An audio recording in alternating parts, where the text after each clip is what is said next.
You don't know me. No?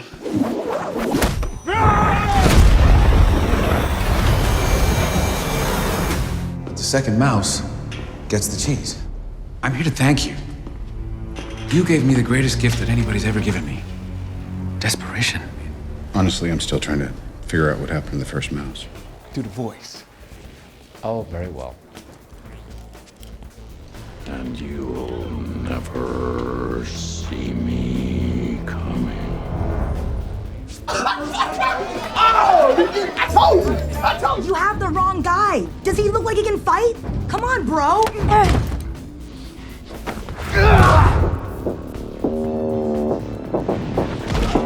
Gonna drive my long steel missile down on your love channel. Deep, deep, you'll beg for more. Raising hell and serpent score. Feel me, feel me.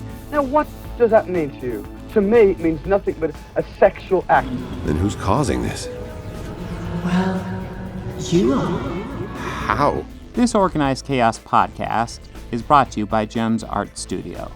JEMS Art Studio is an online store that allows access to prints that you can use for most anything, obviously as just a picture, or as a wallpaper, or as a bookmark, or anything you can think of. You can find JEMS Art Studio at etsy.com/shop/JEMS Art Studio. This podcast is also brought to you by listeners like you. Thank you.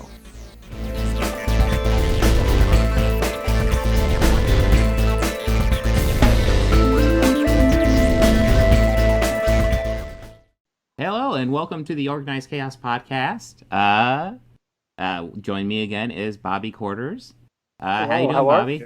I'm doing pretty good, man. How are you? I'm doing all right. To my understanding, there was a new trailer to drop today. So, of course, we will be checking out the Clerks 3 trailer live right now. Nothing else. Because we're not supposed to be here today. Yes, for sure. What smells like shoe polish? So I don't know if it's Lord of the Rings or Star Wars is the Holy Trilogy. We need to debate that for the entire episode. Star Wars, easy. Easy. And now I gotta take Lord of the Rings side just for the debate, dude. God yes, you damn do. it. And my goal is to at least make you get so offended that you vomit. Then we got to make somebody clean it up then, just to keep the bit going. Nice. I mean, we could pass on the donkey show. I'm good on that. Now, I know everybody wants us to respond to the Clerks 3 trailer, but we're actually going to respond to the Matrix 4 trailer. I want to go ahead and apologize for people. We're starting out the podcast with that, but you just got to roll with it. I mean, and I'm sure we will watch the trailer when it drops. They did just wrap filming, so. Yeah. And then it's going to be a heavy Marvel episode after that. So after that, we got Iron Man 3. And then we'll discuss All Hail the King, the short that actually takes place between Iron Man 3 and Shang-Chi. And then we will talk about Shang-Chi. And then Appreciating Great Trash. This week will be Trick or Treat, a movie starring might be a stretch, but featuring Ozzy Osbourne as a reverend. Yes. So totally worth checking that out. And Gene Simmons as a disc jockey. Yes. You know, I mean, that's perfect. And then we also have what if Doctor Strange lost his heart instead of his hands. Sorry, in my preview I have what if Doctor Strange lost H. Well, okay. What if he lost like the use of the letter? Yeah, just entirely. And well, I mean, I can imagine. I think writing prescriptions would probably be difficult at times. That could get scary with some things. Yeah. So, are we ready to get rolling and check out this trailer? Oh, yeah, I'm ready. All right. Let's see. You got ready? Yep. Okay, I'm going to start up in 3, 2, 1. Oh, gosh. And there we go. Have we met? Okay. I was wondering about that, because I was wondering if Trinity would be like some sort of maybe memory or something from the Matrix before. You know? Yeah, I think I'm watching a different one than you, maybe. Oh, mine jumped ahead. Oh, shit. God damn it. Yeah, no, we're watching the same one. You I'm a little seem further particularly triggered right now. Can you tell me what happened? Yeah, there she is. I've had dreams that weren't just dreams.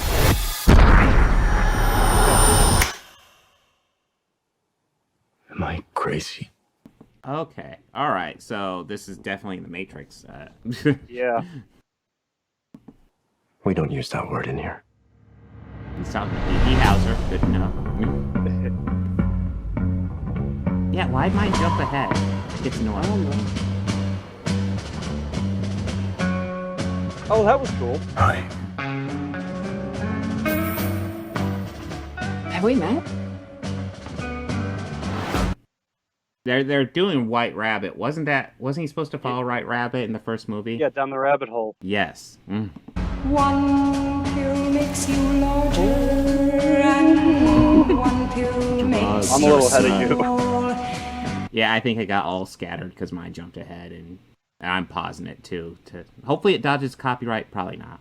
And the ones that mother gives you don't do anything at all. Ooh, lots of drugs. Go ask Alice when she's 10 feet tall. Okay. Time to fly. And if you go chasing rabbits, If you want the truth, Neo, you're going to have to follow me. and you know Okay, this is looking fucking awesome. The only thing that matters to you is still here. I know it's why you're still fighting and why you will never give up. You don't know me, no?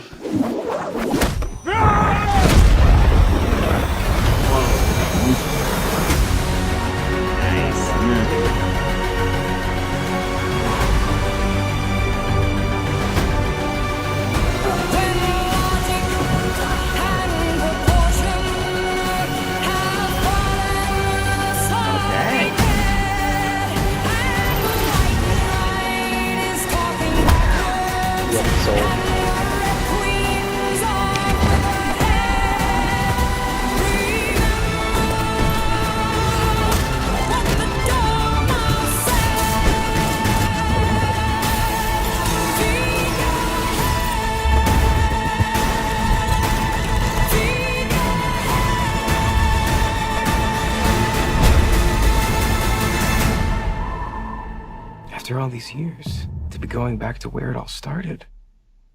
Back to the Matrix. Self-aware? Okay. Yeah, sold. Sold.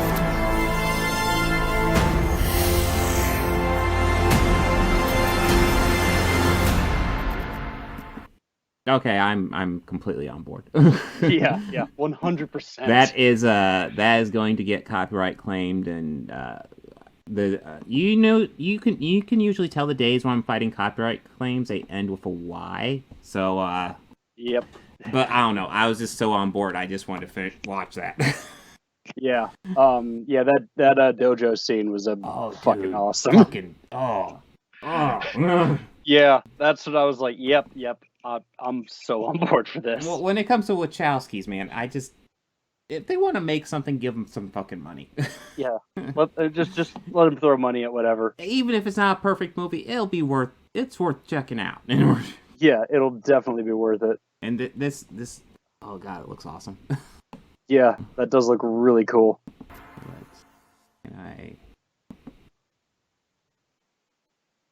Let's see, can we bring up any stills? Yeah, it definitely, it seems like he's in the Matrix, and yeah, the question I have... Yeah, that was cool. That little shock that they had. It was like, have we met? Yeah. Like, oh, okay. Kind of makes me wonder, maybe this is like a past Trinity that's like saved in the Matrix? Like maybe before she was disconnected? Yeah. Or could be a while back, yeah. I mean, this could be a Neo that's pretty much when he died, because he was hooked in when he died. Which, I mean, you could argue he's not even dead then, but yeah. Yeah, because, I mean, he clearly still had the one powers. I mean, he did take a rocket into a helicopter. He has consciousness here, so is he dead? But like he was taking blue pills, though. That is what I found very fascinating. Like, is he just choosing to live in Wonderland? Hell, I didn't even think about that. God, yeah, duh. Because I mean, what the literal blue pill means in this movie, yeah. Yeah.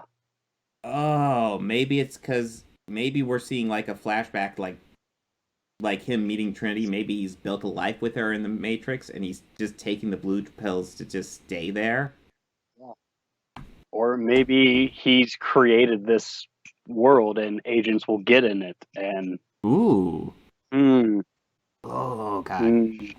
When does this come out? December? Christmas. We gotta wait till Christmas. I know. God, this looks so fucking cool. Yeah, that looks really fucking cool. Oh, wow. Yeah, that was kind of cool, him staring at himself in the mirror. Yeah. John Wick in the Matrix. Yeah, that guy definitely seems like he's doing the Morpheus thing. Of course, like, if his body's dead, what would the red pill even do? Oh, like, what, Morpheus, he died unplugged, didn't he? Huh? Didn't he die while he was plugged in, or was he unplugged? Morpheus? Yeah. Morpheus is alive at the end of the third one. I thought he died. He is the one that survived of the three. That's right, he is the one who survived. Him and the recasted pilot from one. Yes. Because the pilot felt he was more crucial to the plot, so he should be paid as much as Keanu. I've heard lots of debates about that one. I have too, but I still kind of think if that was the case, like, bro, really? Yeah. You read the same script of the movie I saw? You know who you played, right? Yeah, you're not that important. You're about as important as the kid who designed the woman in the red dress. And he did really well. Yeah. That's early in the trailer where he's catching the bullet there. Yeah. There. That was... Yeah, that was a... Okay, that's just a quick clip. Okay. Like, what's the setup for that scene? Yeah, it's just an establishing shot. Yeah. That is a trip. That is... Okay. Fucking Doogie fucking Howser. Yeah, Doogie Howser. He's reprising his character from Harold and Kumar here. Yeah, it's gonna be legend. Wait for it. Dairy. I really can't hate too much on MPH. No, I love fucking great in every aspect of everything. I pretty much became a fan after seeing him in the Harold and Kumar movies, where he's just making so much fun of himself. Yeah, it's like, this is not the Doogie I remember. Like, I think that's how we got the part on How I Met Your Mother.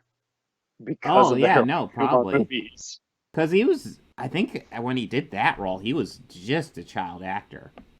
And now the Doogie? Yes. What, Doogie Howser? Oh yeah, he was that's all he was known for, Doogie Howser. That's like my childhood right there. I remember watching that all the time. All the pills. I know that Disney Plus just released a relaunch of it. A relaunch of Doogie Howser. So what, like a reboot or something? Or yeah, kind of. They made Doogie, the character of Doogie, a little girl, a mixed, I think it's half Asian, half Chinese girl from Hawaii. And same thing, 16-year-old medical student prodigy, full-on doctor. But it's a streaming Disney Plus series, but it's also from the same head writers and producers of the original, so they're keeping a lot of the same tone, and so it's not a lot of it's really going to change much, but just more of like just a few, like obviously the cast and the characters, but dealing with more current issues, but it's still going to be like the same formula and show format. It seems like Disney Plus is doing a lot of that stuff, and it is flying completely under my radar.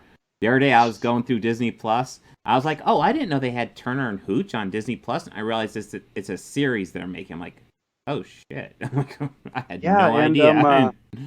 What was it I saw that I was kind of just, a new Muppet movie is coming. Oh. And it's going to be like the Muppets Haunted Mansion. Okay, So it's like Disney's Haunted Mansion, but with the Muppets. And I'm kind of on board. I know, Muppets can go all over the place. Like, yeah. I still have to say that one Facebook idea I saw I loved was, which it never do, Muppet Rocky Horror. Oh. I am so fucking on board with that. You guys are never gonna do it. I mean, Gonzo would have to be Frankenfurter. I don't know. He'd have well, obviously, Brad and Janet are Kermit and yeah, Mickey. I mean, That's yeah. no brainer. Everybody else?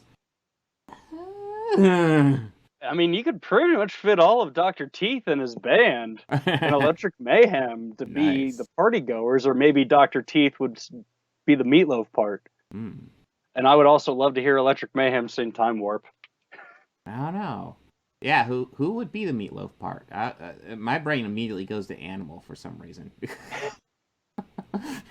If, like, you know, he stands up and then Meatloaf's voice just starts belting out of Animal. I don't even know if you need Meatloaf's voice for the whole part. Time Warp! Time Warp!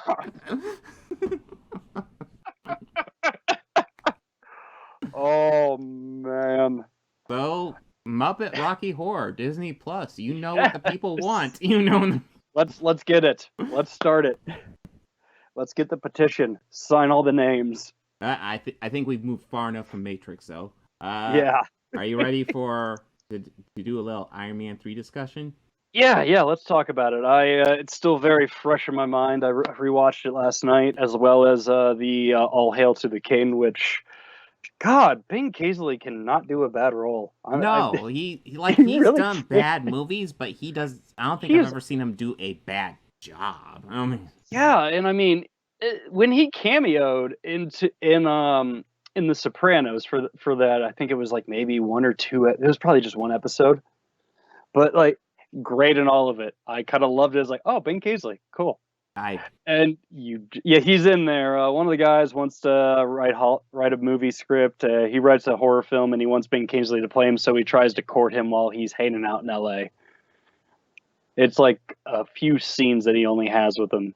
Like there's one where Ben's going around to one of those booths I guess celebrities have where they get free stuff. People give them free things. Yeah.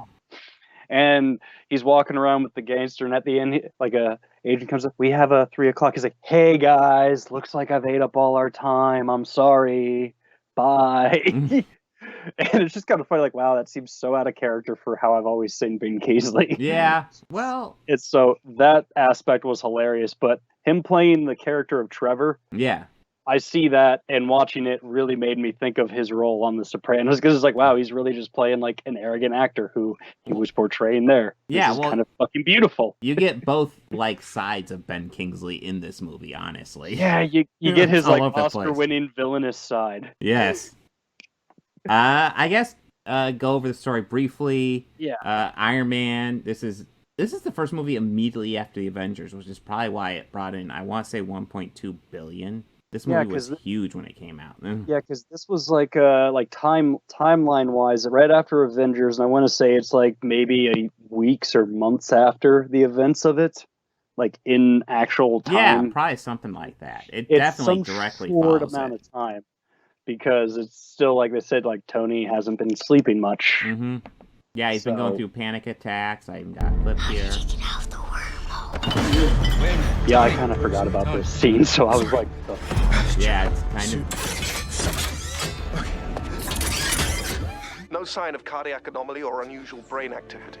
Okay, so it was he poison. was thinking it was the big one. Yeah. The diagnosis is that you've experienced a severe No, man, you fixed that anxiety problem. attack. Yeah. But yet you still had work done on your heart again. Yes. Well, you know, he's going through panic attacks. Yeah. And then there's this guy called the Mandarin who's just threatening everybody. Got a clip of that one too. Yeah. Collect all the clips.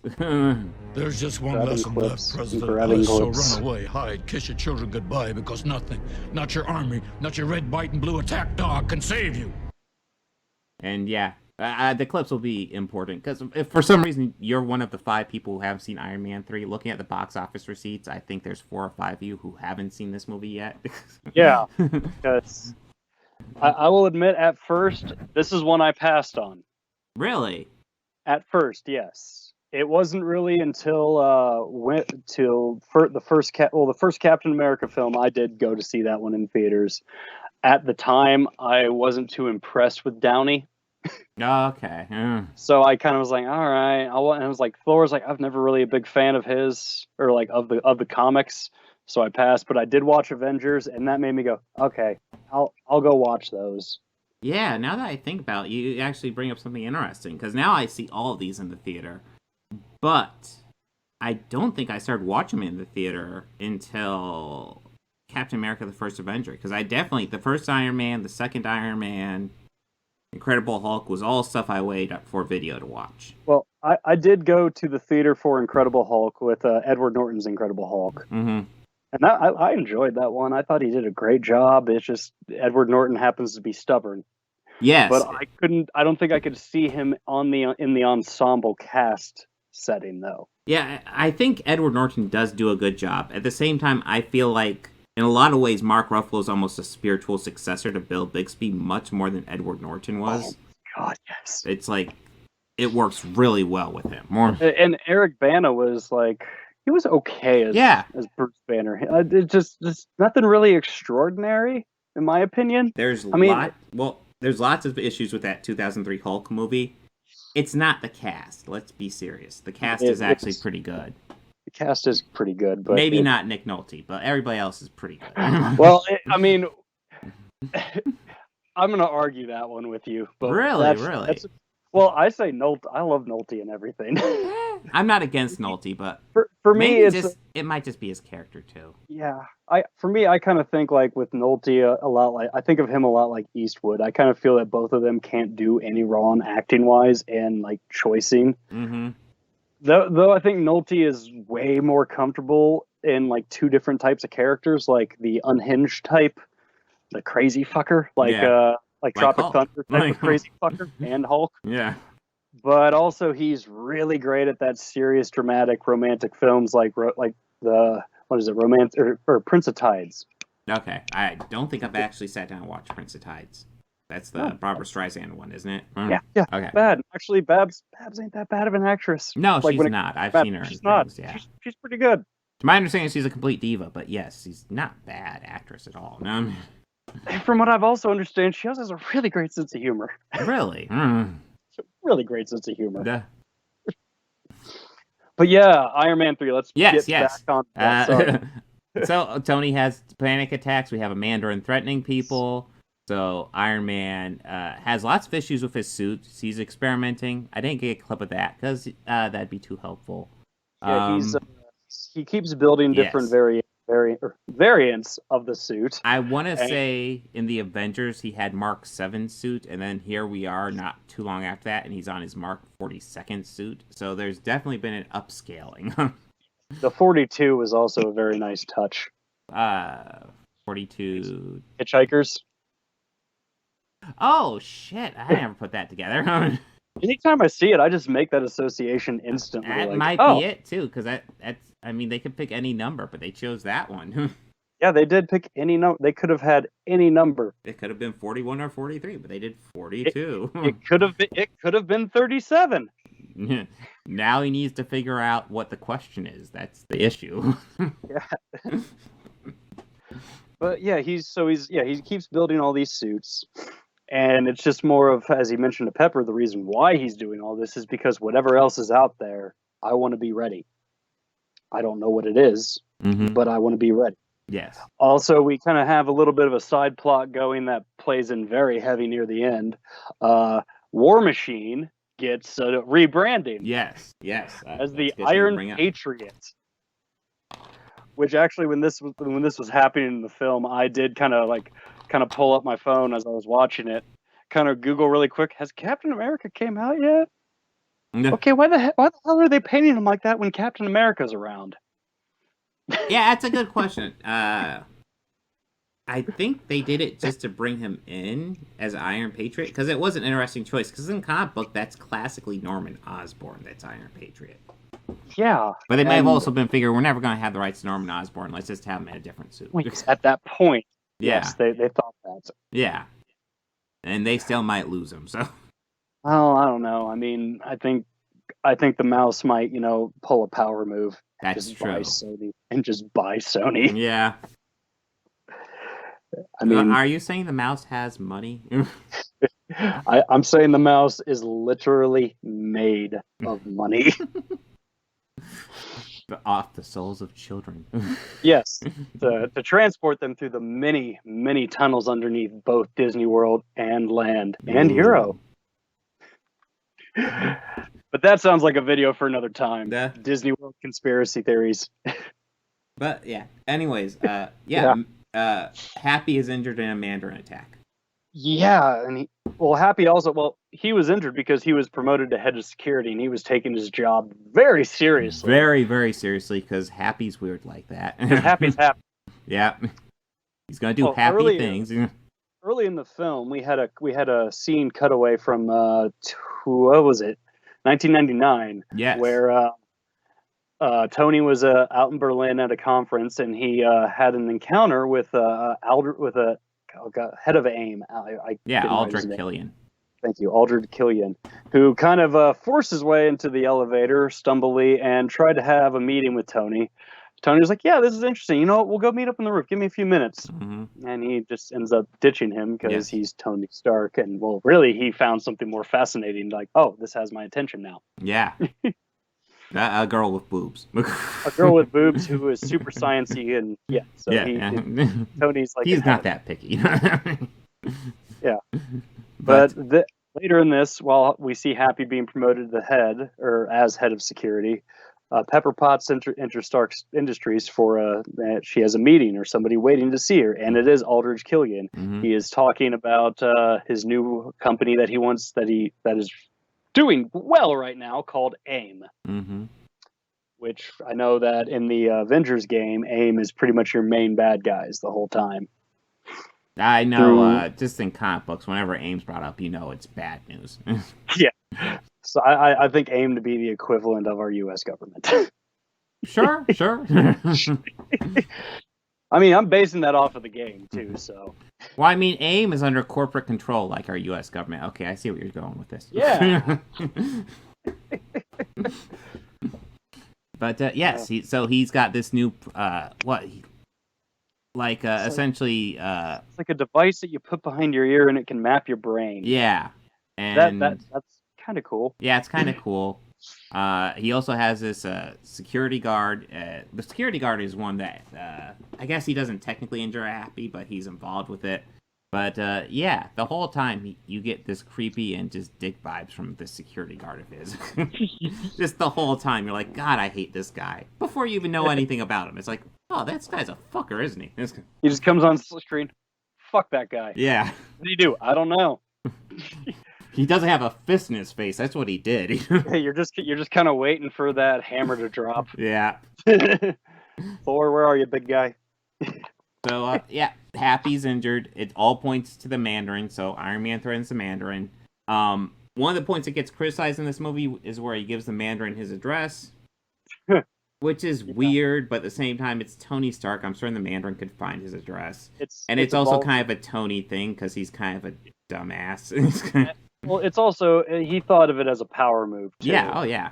But I'm happy you brought this up, because something that I was thinking while I was watching this, it's like, okay, they just worked for a pretty big project with S.H.I.E.L.D.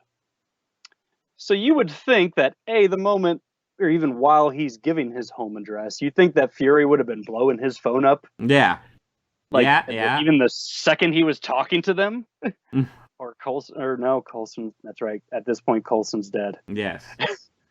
Well, he might be dead again. They might, Agents of S.H.I.E.L.D. might be multiverse, might not be, so. Maybe, but still. We live in a world without Coulson. Yes. As far as the movies are concerned, he's dead. Yeah, he's dead, yeah.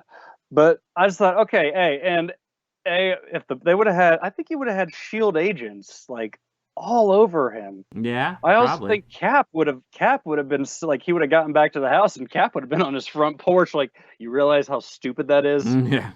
And just like, I'm here to help you. Yeah, but we can't have too many crossovers before the next Avengers movie. You can't be doing that. True, but it didn't stop Iron Man from invading Winter Soldier. Civil War. There's Civil War, yeah. Yeah. What's that? That was Civil War. He gets a reference, and that his name's on screen in Winter Soldier, but he doesn't get an appearance. That's right. He is one of the targets of, what is it called? Strike? I know it's Shield, Hydra. but... Oh, Hydra, sure. Yeah, Hydra. Hydra. Hail Hydra. Hydra? Who's that? No. Hydra. Anyways, I don't have my mug with me. Damn. Oh, that's right. But yeah, so Happy gets injured. Mandarin's doing it. Mandarin attacks Tony's house because he threatens him. And probably the worst thing about that isn't even so much that S.H.I.E.L.D. isn't there, is that Tony, like, he gave him the home address, and I kind of assumed Tony would have some sort of defenses set up. Yeah. But he didn't. I kind of think his in-game move in that movie would have been the home defense. Yeah. Like, one of those would have been flying out the second a missile was detected within any proximity. Yeah, exactly. It's like he gets in a fight with Pepper. The girl he was hooking up with at the beginning of the movie, she's back 13 years later. Looks exactly the same. We need shocking. Yeah. That's explained later. But, yeah, and then the house gets attacked. It gets blown up. He gives a suit to Pepper for a moment, so you get kind of like ooh, is that rescue moment? Tease. It was the tease for rescue. Yes. And then, yeah, and then he essentially almost gets buried by the house. He gets the suit, and then the suit... And he almost drowns. Yes, and then the suit goes on autopilot and takes him to where the evidence led him to factory explosions. Mandarin explosions were. Yeah. And that takes him to that small town where he meets the kid. I kind of love the stuff with the kid. Yeah, I actually really enjoyed that stuff too. Because it's so easy in these movies just to have the cute kid as the sidekick. And it really doesn't go for that angle at all. No, they present the kid as Tony's intellectual equal right off of the bat. And it's like, oh, okay, cool. Even Tony's impressed with this kid. Like, yes. All right. But, he's in the town for a little bit. He gets some evidence on the Mandarin. Probably the best moment with the kid is Tony's leaving after a big old fight with the AIM people. Yeah, the AIM people. Yeah. Who are like these fire people. By the way, the fire people thing was kind of a theme in 2013 MCU. Iron Man 3 has a whole bunch of them, but there's this big Thor 2 villain that has it too. I don't remember much about Dark World. Yeah, there's a reason for that. Yes, there is. No, Iron Man 3 is way more memorable than Dark World. Not even close. Yeah, definitely. But he gets in the fight with the fire people, and then the kid there's this break moment with the kid where, what is it? Tony's about ready to drive away. The kid's like, I'm lonely. It's cold. And Tony's like, oh, that's so... I don't remember what he says, but it's this great exchange. You've seen Iron Man 3. You know this exchange. It's wonderful. It's the obvious setup for Tony to take the kid with him, and the movie doesn't go for it, because it's a Shane Black movie. And... Yeah. Yeah. Yeah, he completely, like, whatever expectations you have, Shane Black says, yep, well, no, fuck that. Yeah, we're not fucking doing that shit. Too easy. And then, so we have Tony without a suit. He's going to a Mandarin faculty that he figured out from the evidence in town. You've seen Iron Man 3. Yes, figures... Yeah, he pretty much figures out Aldrich Killian is behind all of it, so he goes for a big confrontation, but I believe he gets somehow apprehended in the midst of a half kick-ass fight. Well, yes, we haven't quite gone there. Yeah, that's right. When he goes there, he doesn't have his suit, so he goes to this, like, Home Depot or whatever, gets all these gadgets, and it's one of the coolest scenes in the movie, where he just has all these random gadgets, exploding Christmas ornaments and shit. And he gets into the faculty fairly well. Yeah, he has those those electric gardening gloves. Yes. Just zap. Yeah. And that is when he sneaks in and he discovers the real Mandarin, and I do have a quick clip of that one. I wouldn't go in there for 20 minutes. Now, which one of you is Vanessa? That's me. Oh, There's a guy here. Yes, they're talking about, hey, there's a guy here. He is one of the great moments early on is he's like, I was on drugs, that's why I agreed to do the Mandarin role. And Tony's like, wait, so they promised to get you off the drugs? And he's like, no, they promised me more. Yeah, that I kind of lost it, and that's where I was like, man, Ben Kingsley can do no wrong. Yeah. I didn't get a clip of it, but I also love the bit where he's like, before you do anything with me, there's some people I'd like to roll on immediately.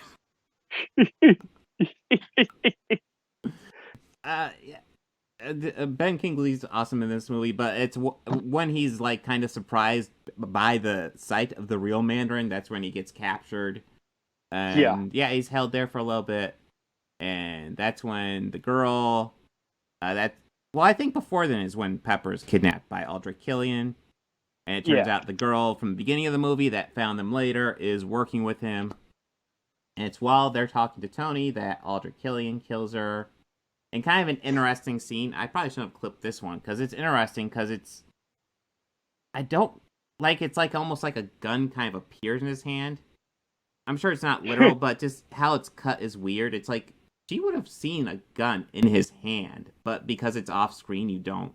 The audience, it looks good for the audience, but it's like one of those things where it's like, if you were actually in her position, you'd know shit's coming down. Yeah. I think it's like that whole suspension of disbelief. Yes, it is very much one of those. It's like you cannot think about that scene too much. But so Iron Man's kidnapped. He ends up getting out when the suit gets charged and has to fly over to him. That's actually a really good scene. He actually asks one of the guards, how long? What's the distance between here? And the guard actually tells him, he's like, that's one of those things I'm good at. Because Shane Black loves his quirky characters. Oh, yeah. Quirky. But so he gets his suit, he breaks out, War Machine or Iron Patriot shows up. Iron Patriot gets exposed to the Mandarin, and they're both just like, what the fuck is this shit? Yeah. Yeah, just Don Cheadle's just, no. Yeah, this is the Mandarin? What the fuck am I doing? This? Yeah, so I think he ends up, the Mandarin, the actual Mandarin, ends up getting Rhodes out of his suit once he gets captured and subdued by the real. No, I'm jumping ahead, aren't I? I think so, yeah. Yeah, I am jumping ahead. Because, God, when does that happen, though? Because they do get that suit. I just saw this movie the other day. Yeah, so did I. But okay, we're just going to say, you've seen Iron Man 3. They get the suit. Yeah, you've seen it. Yeah. He gets captured. They get the suit. They fly the suit to Air Force One to attack the president. This is one of the only... Why the hell did he board Air Force One if he could fly to it? Yeah, he could have.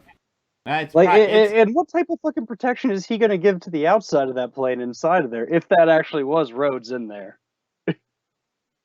Yeah. This happened, and I just kind of was like, wait a minute. Wait. What good is he going to do if it's a fighter jet attack? Yeah, exactly. Is he going to jump out? What the fuck's he doing? Well, no, he's going to go off the Harrison Ford latch that's on the bottom. The one where he kills Russions and gives them one-liners. Super useful to have a Harrison Ford hatch on your Air Force One. On it just says, in case of Gary Oldman. In case of a Russian Gary Oldman. Oh my god! It's Russian Gary Oldman! Oh, shit! Gary Oldman, there's nothing he can't do. Yeah, I don't think. Nah. But yeah, on the Air Force One attack, it's worth noting that is when the one just creepy guy that you just hate instantly, that's when he finally dies. And yeah, and beautifully. It's good. It's good. Iron Man gives him like an ion blast from the centerpiece. Yeah. It was like, come back from that, you son of a bitch. Yeah, well, that's the thing. They keep on coming back from this shit, but that's one hell of a blow. Yeah, well, you even see that guy earlier when Happy got hurt. He's walking away, and there's like part of his body missing, and it just forms right back. Yes, yes. You see, like, he's missing toes and stuff, and it just reforms back and shit. And he's just as fine. Yeah, like, so these guys are unstoppable. Yeah, except if you blast them through the heart, now we know. Directly with an ion blast to the chest. If you disintegrate their heart, that will do the trick. Yes. But yeah, and that brings us into what I thought was one of the best, another really good scene is the airplane rescue, where you have like 13 people falling. And that's done largely, practically, obviously, with stunt people. And it looks great. Yeah. It does. And I mean, I could tell it was like a lot of it was green screened and wire work and CGI. Yes. But visually, wow, that was a lot of it's practical too. A lot of it's people jumping out of a plane. Probably multiple takes of doing that shit.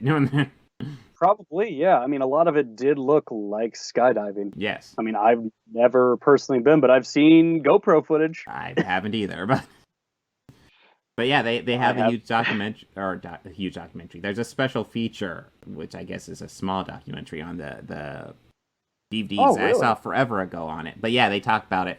And yeah, it's largely practical, and obviously these are skydivers, not actual, like, random people, but... Well, no, but they had to pretend like they were freaking the fuck out. Yeah. These are people that know what they're doing. Yeah. No, these are random people. They just kicked them off a plane for shits and giggles to get. Hey, you want to be in a movie? Out you go. Here, just stand here. Act natural. Oh shit! It'll be easy. Trust me. Should we have given them this parachute? Nah, we're rolling. We're fine. We're rolling, man. The fuel's too much. The fuel's too expensive. We got to keep the film rolling. But yeah, Tony saves him, and his suit gets busted up again. Yeah. And then essentially they go to the main Mandarin place after finding out the vice president's involved with this, and save Pepper, beat up Ultra Killian, superhero stuff. We do get the house party thing. Yeah, the house party scene. That also is when... Yes. Yeah. Well, that's the weird thing about that scene, because it's obviously set for the end of the movie, and it's really cool to see all these suits pop up in almost like its own, like, Iron Man team. Yeah. Or the Iron Fleet, really. Yeah. Well, it's called the Iron Legion, I think, in Age of I think Ultron. it is called that. Yeah. I don't think they called it here. But they just called it the house party protocol. Yeah. But also seems like, wow, maybe you should have had this for when you were handing out your address to the Mandarin. Just kind of throw that out there. Where the fuck was that protocol? Why isn't that just the go-to protocol? Yeah. Why don't you have that thing that Bruce Wayne has over the Batmobile in Batman Returns, where that like shell kind of covers the whole, like. That'd be good for your house. I mean, you're Tony Stark. I'm sure you could engineer or fucking afford it. Yes. What you think? Well, I mean, that's like kind of a classic debate. Who's richer, Tony Stark or Bruce Wayne? Yes, the wealth of fictional characters. Yes. Easy. I know the answer. Black Panther. Clancy Montgomery Burns. Actually, no. Is that his first name? Clancy or no? That's Chief Wiggum. Or C. Montgomery Burns. What is his full name? Oh, no. We are going to find out Mr. Burns' full name. Yeah. Crawford. Charles. Charles Montgomery Burns. Okay. Charles Montgomery Plangenet Skalmagruber Burns. That's a hell of a fucking name right there. That's a Simpsons name. Fucking macroning. I'm looking at that going, really? You don't want to add a couple more names to that? I mean, fuck it. that guy just has the direct link to my funny bone. Yeah. Well, You know what? The first 10 seasons of Simpsons are brilliant, and then after that, I'm done. Yeah, there's some hit or misses throughout. You don't get much better than season 8. I don't know the exact seasons, but I just know. I know that that's the last year Conan. I just know that that's the last year Conan wrote for him. No. But yeah, Iron Man. Final thoughts on Iron Man 3. I personally would like to see Shane Black return to the MCU. I know lots of people really dislike this one simply for the Mandarin twist. And yes, this isn't really a Mandarin. This is totally just them fudging up the Mandarin for a story. But I enjoyed the story. Yeah, I really felt it was like the perfect bookend to this trilogy of Iron Man films. Yeah. Like they all kind of had one underlining theme, and it was just more about and I felt it was about growing as a human. Mm-hmm. And if you look at the character of Tony Stark, like, his parents died when he was young. I mean, not like, child young, but still younger. Mm-hmm. Like, I'd say, like, what is it, like early college years, middle college years? I don't know, like early 20s, I'd say. Early 20s. I don't know how old he was supposed to be, because it was early 90s, but I think the character is younger than Robert Downey Jr., so I'm not exactly sure what age they're going for.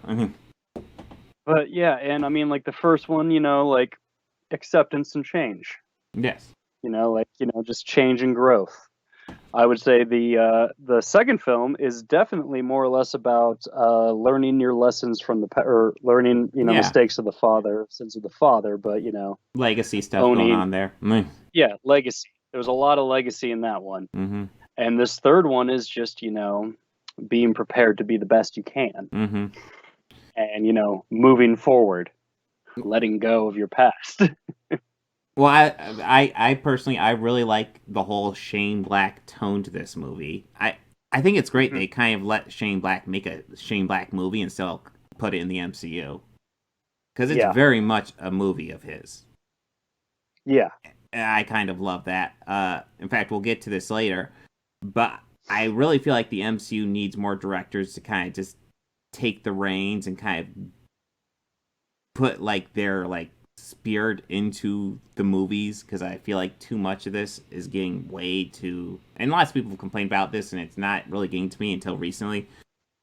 Too much of this just feels like color by numbers movies.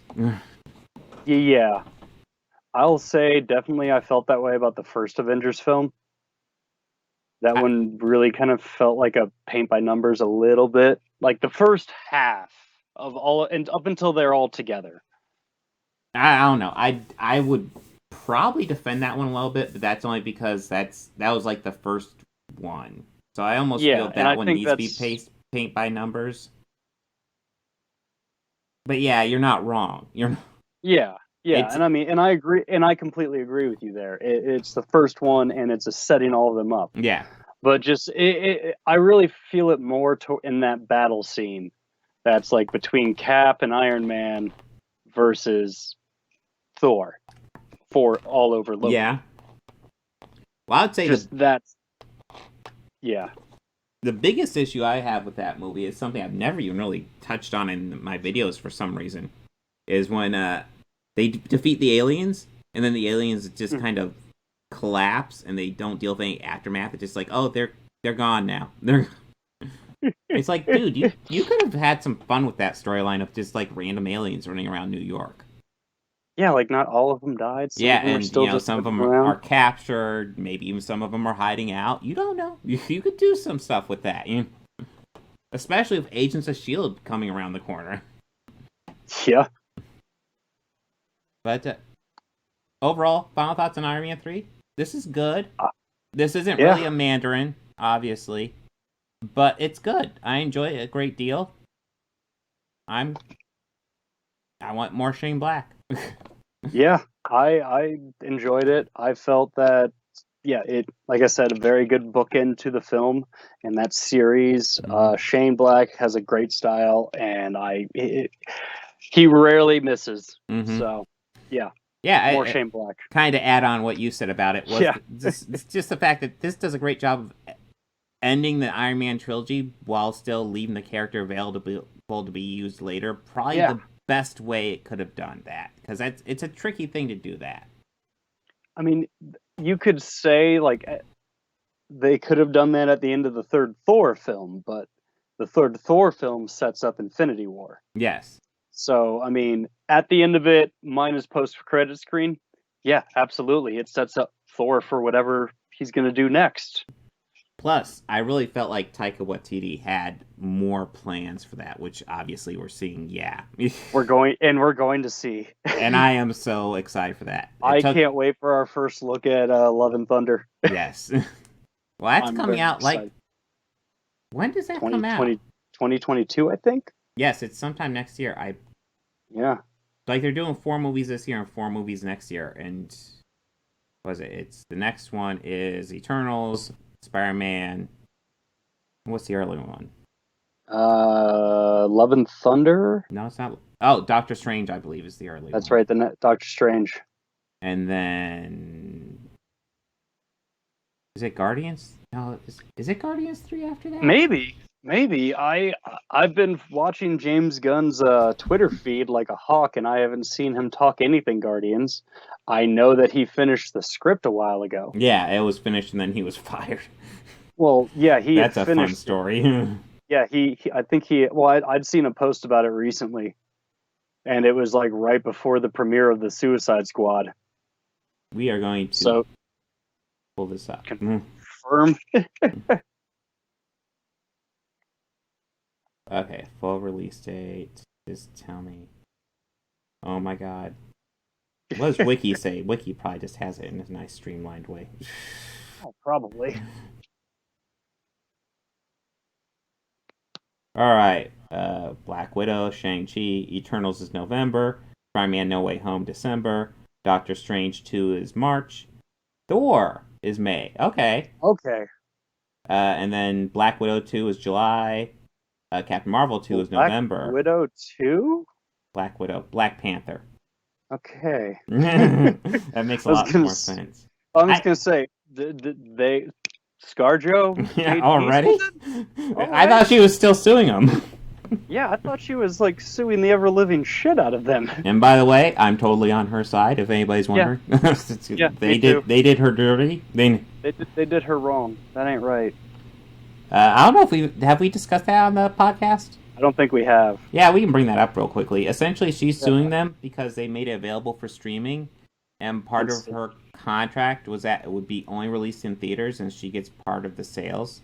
Yeah, she had a certain percentage of it, and though the time that they released it, not a lot of theaters were even fucking open. Mm-hmm.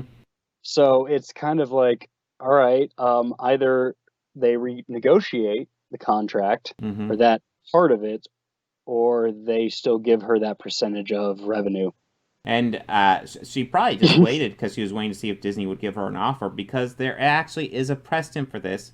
Because when WB and HBO did the same day release, they renegotiated with all the actors that had that in their contract. So they would get a percentage of the subscriptions when it's downloaded. Mm-hmm. And with Black Widow, Disney just fucking ignored her. So, fuck that shit. Yeah, that ain't cool. No. and besides, you don't do that to ScarJo. Yeah.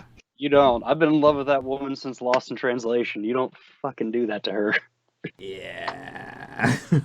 That opening scene had a little something to do with it, too. She has a nice tushy. Okay, yeah. I was like, well, what are you talking about? Okay. And I just it's said been a long time since I've seen that, but yes. I know. That also has Mark Ruffalo in it. Does it? God, it's been a while since I've seen that. Yeah, I think he plays like ScarJo's boyfriend in that one. Really? Hey. It's Hulk and yeah. And Bill Murray. Well, Bill Murray now needs to be in the MCU. Maybe he can be an Eternal. The Watcher. Yeah, he could be the Watcher. Nice. Yeah. He's Jeffrey Wright's brother. I am so about this. I am strangely comfortable with this. I am so okay with that. All right. So, do we want to talk a little bit about All Hail the King? Yeah, let's talk about this. I did enjoy this. Like Yes. the presentation and the setup of the mockumentary style, or the documentary style within the Marvel universe. Yes. So it's like an in-universe documentary. I liked all bits about it. How it felt like one of those actual going into watch, like, you know, some interviewers or document makers interviewing like a crazed person or everything. So much about the framing of just how they're setting it up. All of that looks so real. And of course, you know, we get the actor who's going to be stubborn about it in the interview. And I'm just only talking about the interview portion of that short. All of that I loved and how that transpired. But I also liked watching him inside the prison and low-key running that place. Yeah. Well, watching this kind of reminded me of how much I missed the Marvel one-shots. I don't know. Yeah. Were you watching these when they came out? I would catch them. I would never like catch them when they'd come out. It would be I would log onto it and I go like, oh hey, that's a new one shot. Yeah. Let me watch it. Oh hey, I've missed a few. Holy shit. Yeah, the one shots, they would come out with the disc releases, and I always felt like they were like one behind. Like the All Hail the King, which obviously is a follow up to Iron Man 3, I believe was on Thor the Dark World. They don't quite sync up. But it's kind of interesting because they kind of start out, if you watch the early ones, which are actually kind of fun still, a lot of it's Agent Coulson stuff, but a lot of it's very simple. Like what one of them is Agent Coulson and the one guy, Sitwell, the guy who ends up being a Hydra agent. They're sitting down and they're discussing who they can send to talk to General Ross in order to get General Ross pissed off and not to agree to their terms. And they're going like, Tony Stark. We can't do Fury. Oh, I know, we'll send Tony Stark. And that's how Tony Stark ends up talking to General Ross at the end of Incredible Hulk. Tony Stark. And it ends up being this Fury way. Would just force him. Yeah, it ends up being this way of explaining why the fuck would they send Tony Stark to do something like that? Because they want to piss him off. And then there's this fun one connected to Thor where he's on the way to Thor's hammer, and he stops a robbery. And it's super simple. It's like he does this one quick like shield move. It's a super simple short film, and it's fun. And you can tell as these go on, they get more and more complex. All Hail the King was one of the last ones to come out. It was like this one, and Agent Carter was around this time, which was it wasn't the official pilot, but it was like a pseudo pilot for the TV series. But these things were fun, and I miss them. I guess that's the excuse to bring it up. But Marvel, do more one-shots, because this one, very simply, it's Ben Kingsley in prison. They love him in there. He does the voice for him. You know, you'll never see me coming. I told you, man! Yeah, they love the voice. The one skinhead tries to get in his face, and then everybody in the lunchroom starts standing behind him, and it's just, man, it's like, that's some power you can't buy right there. But and he's pulled aside for an interview from this documentary filmmaker. The documentary filmmaker, it's actually kind of a fun interview. Let's see, I have a clip here for he digs up this old TV series. What was it? Like her KGB cop? Her KGB.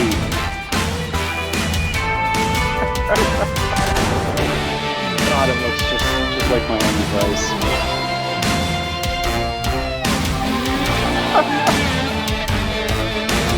I mean, I imagine Ben Kingsley probably had the most fun filming that stuff. Yeah, well, that little like pilot thing he did was just funny, and it ends with a monkey. I know its name there is Priscilla Everhart, which I assume is supposed to be kind of a reference to Everhart, the reporter. What's the first name? Christina. Yeah, the one that Tony hooks up with. Yeah. Sometimes I even take out the trash. Ooh, Pepper Potts throwing that shade. That was a No.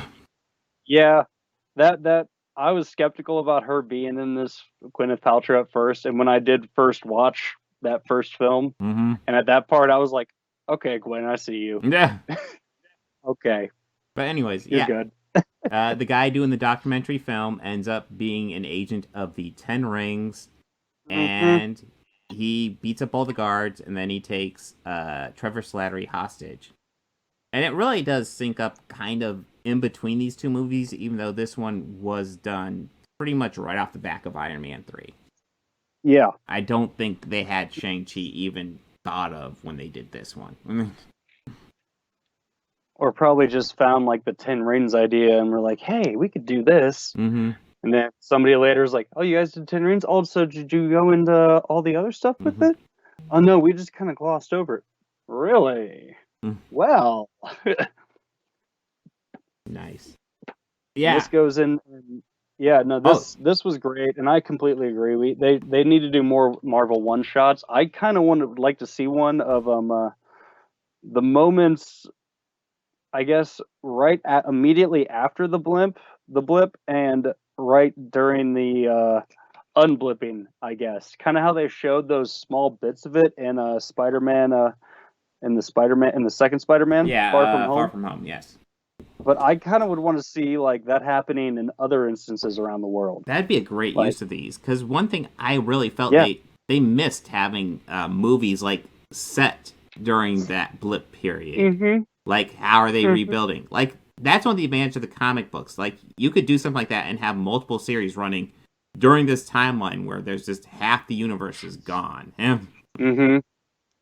Because, I mean, even in that scene, Far From Home, I still laugh. So, I think it's hilarious how it happens during a pep assembly, first of all. Mm-hmm. That's just wickedly funny. And then they all reappear during a basketball game. Yeah. Like that kid who runs into the band player. Just too damn funny. Yeah. That's like the type of calamities you pray to happen in high school. Mm-hmm.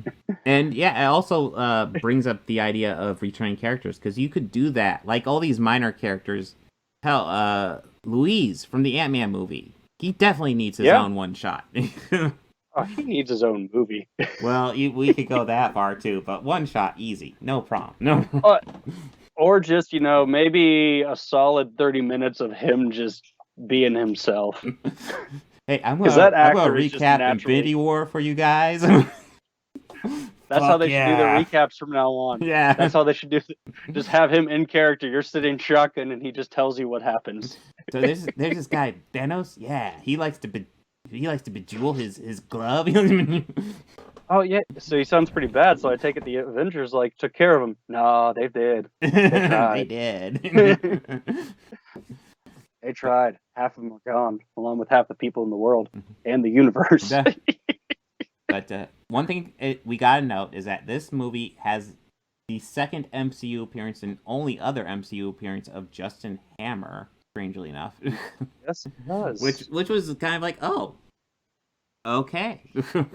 Yeah, actually, when I had first watched this the other night, and I see who it's starring, I see Sam Rockwell. Yeah. Okay. I'll admit I didn't see him my first viewing, and I was looking for him. So I was like, okay, maybe it's just because I was looking or focusing too hard to find him. So I just kind of watched it and just kind of and I just kind of wrote down some notes that I had for it, as well as Iron Man 3 while it was on. And I just kind of happened to be watching it, looking down, writing, glance up, go, oh hey, yeah, there he that's is. him. No wonder I didn't spot him. I was listening for him. But yes, and also he's a character I kind of wish that they brought back. If nothing else, to bring back Sam Rockwell, because in general, more Sam Rockwell is better. Yeah, Sam Rockwell is just a very underrated actor. I don't know if he quite qualifies as underrated anymore since he won the Oscar, but he is awesome. What did he win an Oscar for? Crap. 4 billboards outside. Oh, okay. I forget the town outside. Missouri, I think. Yeah, I think it's something Missouri, but there's a town to it, isn't there? Well, yeah, I think it is. Yeah. Something like that. But yeah, okay. Yeah. 4 billboards outside Missouri. That's the exact title. Good for him. Good for him. I didn't know that. Good for him. Yeah. No, there are issues with that movie, but his performance is fucking amazing. Well, who's in that with him? Frances McDormand's Frances McDormand. Yeah. lead. Well, and she's fucking great and everything. Yes, she's in our one. Oh, hiya! If there was ever going to be a real life Marge Simpson, I would hope that they would cast her. I would think so. All right. So leading into All Hail the King goes to Shang-Chi. And this is one that you did see. I got abducted this weekend when I was going to see this, and I had my bachelor party instead. Wow, details. Okay. Oh, you want details, or you're just saying details? Yeah, we are not going to talk about Shang-Chi anymore. We are now going to talk about Bobby Corder's bachelor party. I mean, my one buddy did pick me up. He called me outside my apartment, kind of on the verge of what sounded like freaking out. I get down to his car, and I want to just make a note of this. The only two things I thought to bring with me at this time, because I didn't know what the hell. I just thought I was just going to go out and talk to my buddy. Mm-hmm. So I grabbed my phone and my keys. Logical, right? Mm-hmm. He's like, "Get in, man. Let's go for a drive." And it's like, "Okay, dude. We're going for a drive." We get on 161, start heading a little bit out of Columbus, and he's speeding and erratically, and he's like telling me this story about how he just got fired, shit canned, telling me this. He's spinning this web pretty much. He's spinning the web. He's making the wool, pulling it right over my eyes, and kind of building up with all of this stress. How he doesn't know what he's gonna do. He's gonna freak out. My wife's gonna fucking kill me. We got all this shit we have to pay for. They just had some terrible things happen to him, like their sump pump busted recently, and it flooded their garage. And his wife was charging a little backup battery, those ones that you could charge your phone on when you're away. And all of a sudden, she kind of woke up one night, smelled smoke, came out, saw that it was on fire in the outlet. Ooh. She knocked it off, and it exploded. Lithium liquid burnt up some of her couch, her carpets, got everything fine. No one was hurt. Want to make that clear. But they're going to have all those repairs. So that's the repairs he was telling me about. And I've been keeping up with that. But yeah, and he's like, and you want to know what the worst part about all of this is that I'm totally fucking lying to you, and we're on our way to your bachelor party. I'm like, oh, that's cool. That's cool, you motherfucker. Yeah. I don't have my wallet. Oh, you won't need it. So we ended up going to see one of my favorite bands, Acoustic Hookah. They put on a music festival in the spring and the fall every year, and we were heading to the fall camp out for that. So I left Friday night and came back Monday afternoon. Nice. Yes, it was great. So you were out the whole weekend. Holy crap! Yeah. We got hit with some rain on Saturday night. Pretty bad. Most of my tent or most of my air mattress and bedding were soaked. I destroyed one pair of shoes. It was and I've been to a lot of music festivals in my life, and I got to say it was an overall success. Nice. Only real complaint is our neighbors who felt the need to play EDM music from about 10 p.m. until 7 a.m. What's the best time to play it? I guess. I mean, maybe they were on enough stuff to enjoy it. They were all passed out on 6 air mattresses by the speakers. Nice. I just was sitting there being the old man, like, it's too loud. We're in the single digits of the morning. Hey. I don't listen to EDM that often. But when I do, so does everybody else. We're the only people, but that happens. That happens. And I mean, the rain kind of sucked, but it only just made starting a fire fun the next day. I can't. Well. So yes, I didn't have a chance to see Shang-Chi, and I'm dying to hear about it though. Yes, so I'm going to spoil the whole thing. So it will be ruined for you. Don't worry. I got this covered for you. Well, I'm still kind of collecting myself from that musical experience of Euphoria, so I might forget some of it. But yeah, Shang-Chi, largely the beginning is all about Shang-Chi's father. I don't remember. I'm certain he's given a name at some point. He is not the Mandarin, though. They make a point of stressing that. He's not the Mandarin, but he is the guy with the 10 rings, which are essentially bracelets in this incarnation. Okay. And these bracelets, they give you eternal life. So he's like at least a couple thousand years old, I want to say. And the rings, like in the comic book, I remember them being kind of like Infinity Stones, where the rings each have their own power. Here, it seems like he can launch them at things. He can use them to jump really far, and he can use them to deflect stuff. All right. Yeah. Okay. Yeah, that's pretty cool. Yeah, I guess so. But yeah, he's just looking for power. He goes to this village, and the village is where he meets this woman, and they actually have this fight scene that's actually quite beautiful. It's really well done. And then she actually defeats him in the village. She's the first person to defeat him. And so they get married and they have kids. And that's when we get introduced to Shang-Chi. And of course, as you can probably guess, this guy with the 10 rings, who's only interested in power, has quite a bit of money. So we get introduced to Shang-Chi. This big old fancy car comes driving up, and we see a guy step out. And then we see Shang-Chi step up, and he's like, and he's wearing a valet outfit. He's like, hey, I'll take your car, sir. Huh, okay. And yeah, so we're introduced to Shang-Chi. He goes by Sean, and he's in America and he has his friend Kate, I want to say, Aquafina. Okay. She's pretty funny. Yeah, she does a good job here. She's actually a fairly good actress, I have to say. She's really hilarious. Her show on Comedy Central is great. But yeah, so I'm trying to remember. Yeah, they're just going around doing buddy stuff. I know that the parents want them to hook up, but they're just friends. And one thing I do appreciate about this movie is that never changes. They never hook up. They're just friends.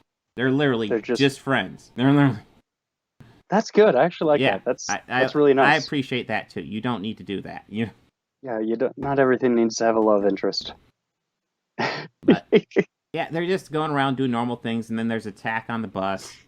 And actually, I was able to find this clip, so I'll put it on, and you will hear it very well, I'm certain. 我不想惹麻烦。那就把项链交出来。You have the wrong guy. Does he look like he can fight? Come on, bro. Oh. Damn. And he can't fight. He can't. You okay? Now, this fight is possibly the best fight in the movie.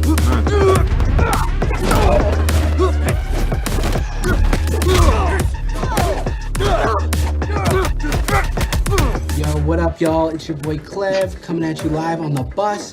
I actually did take a little bit of martial arts as a youth, so I'm gonna try and grade this fight as we're going. All right, we don't need to watch the whole thing, but it's a cool little fight on the bus. It's one of the better fights in the movie. I actually wish there was more like that, but then we get his backstory. Essentially, I don't remember if we get this immediately, but it gets explored upon later. His mother was murdered, and his father asked him to take revenge, and he ran away. So he doesn't have any of his father's resources or anything. But before he ran away, his father did teach him all fighting techniques and all that stuff. Okay. So he's unbelievably good fighter. Which I believe is largely the comic book. My knowledge of the comic books is essentially Shang-Chi is kind of just like comic book Bruce Lee for the MCU or for Marvel. Okay. Marvel. Okay. So, yeah, because that bus scene, I've noticed a lot, and I'm assuming that they date it back with Chinese origin, correct? Yes.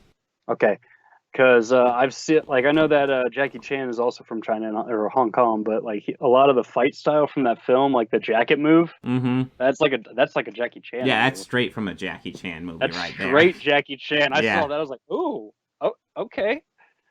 Pulling phone out. Did Jackie Chan coordinate the fights in that? Yeah, but but it's a similar style, and it's done a lot in those Chinese style kung fu films. Yeah. But that's all. That's one thing I picked up on. That's cool. And it turns out he actually does win that fight, but those guys are there to seal a pendant around his neck, and he realizes at the end of the fight that it's gone. So I guess like he does beat them up, but they get the pendant, so they win and he wins. Well, I mean, he definitely was whooping that ass. Yeah. Well, there's another guy that came up. There's this guy. It's the MCU, so there's a guy comes up with only one arm, but the other arm is like a cyborg arm, and he just kind of put attachments into it. So of course he has swords and shit in it. Yeah. Comic book. Yeah, where's Bucky when you need him? Yeah. I need somebody with a fake arm. Team. Just disconnect the arm. And yeah, it turns out these are pendants that were given to the children by their mother, and the father is now after them because the pendants will lead him to the village where he first met the mother. And that's the story we're going with. So he has to track down his sister, and he's able to track her down because she sent him a postcard. So he follows the postcard address, and he finds her, and she's running this fighting ring. And that's where we get the cameo from Abomination, and then we just get Abomination versus Wong for a couple moments where Wong wins, which is kind of cool. Well, now is this like is this the Mr. Orange Abomination? This looks pretty much largely like the Abomination from Incredible Hulk, except there's more fins to him. Okay. Mr. Orange. Is that what they called him in that movie? No, that's Tim Roth. The actor who played him in that. Oh, but his I got you. Reservoir Dogs. Yes. Yeah, okay. Sorry, I should have. That's right, Reservoir Dogs, they all have color. It's been a while since I've seen Incredible Hulk, and even longer since I've seen Reservoir Dogs. It's a good one, though. Worth the rewatch. Yes. Yeah, probably. But yeah, so they tracks down the sister. Sister says, hey, I didn't send you a postcard. Why are you here? And of course, that's when the father's goons pop up, takes her pendant, and then takes them both hostage. And he's just there because the father wanted to make sure to bring him along. And you get some strong sexism from the father because he doesn't care really about the daughter. He sees the son as his heir, and the daughter is just kind of there. Oh, from what I understand, that's a lot like that. Yeah. Oh, yeah, I'm certain. Yeah.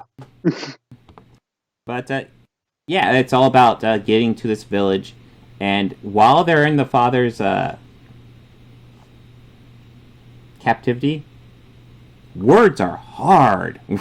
But yeah, they're being held hostage by the father. They're looking around his place. And that's when they stumble across Trevor Slattery, of all people, who was supposed to be killed, but the father was so impressed by his acting, he essentially just kept him as kind of like, I don't want to say jester, because he just doesn't do goofy stuff, but essentially, yeah. He's there to act upon the father's request at any time. And yeah, he's been there long enough that he actually has this weird creature that's with him. And he's actually shocked. Like, this creature, like, has no head or face and has, like, wings and, like, a furry body. The fuck? Yeah, no, it's fucked up. And he is completely shocked when Shang-Chi and his sister and Katie can see this creature. He's like, you can see it? I thought I was hallucinating. No, we'll talk about hallucinating creatures later. Oh, yeah. But, yeah, so the Trevor Slattery guides them to how to get to the village, which is this weird forest maze they have to go through, which I get a little bit confused at, because the father wants to get there. Trevor Slattery apparently knows the way, but the father needs the gems to get there. It's almost like it's not a perfect movie. Okay. Well, there's a few gaps and most stuff. The only issue I would say is, like, the gap the father goes through seems to be a lot bigger, and he can take an army with him. Whereas the gap Trevor guides him through is super fucking small, and they can barely squeeze a car out of there, and it gets really damaged even. So maybe that's all the difference was. Whatever. Okay. I mean, they do establish how powerful this guy's supposed to be, so I don't know. Whatever. So anyways, they go to the village. They kind of teach him the ways of the village. Like, we saw earlier when the mom fought the dad. The mom uses lots of like wind abilities that the village apparently gives you, and they teach a lot of that to Shang-Chi, and they teach Katie some basic archery. I think they teach the Shang-Chi and the sister now that I think about it. Yes, she goes through training too. So, the village is less sexist, so that's nice. That's nice. That's nice. But yeah, and then essentially the father comes, and there's this big fight. It comes down to Shang-Chi versus the father. At first, the father kind of kicks his ass and almost kills him, and then Shang-Chi awakens. As it was explained, there's a kind of like a protector that's kind of this dragon in the village. And there's also this demon dragon that was trapped behind a wall. Okay. I guess I'm jumping around a bit, because the reason the father's really desperate to get back to the village is because the mother is calling, because, she's dead, but he's getting the sense the mother's calling and she's behind this wall. And the truth is, this is the evil dragon calling to him to set it free. It's just a trick. Well, yeah, manipulation tactics are usually done by demons. No way. No, demons are so honest. Well, no, I'm basing this solely off of the slew of possession films and how many times I've done my own analysis off The Exorcist. Yeah. Nice. Yeah. But, yeah, Shang-Chi gets beaten up by the father, and he awakens the protector. And the father, in the meantime, is breaking down the wall. I believe he does break it down. And I feel like there's something big that I'm missing. And I'll probably get back to it when I'm reminded. But yeah, there ends up being a big fight among the dragons. And then there's a big fight between Shang-Chi and the father again. Only this time, in the middle of the fight, the father's throwing rings at Shang-Chi. And suddenly you see the rings start glowing a different color. And they start obeying Shang-Chi. Okay. And it's kind of cool. It's kind of cool. All right. So eventually, as the fight...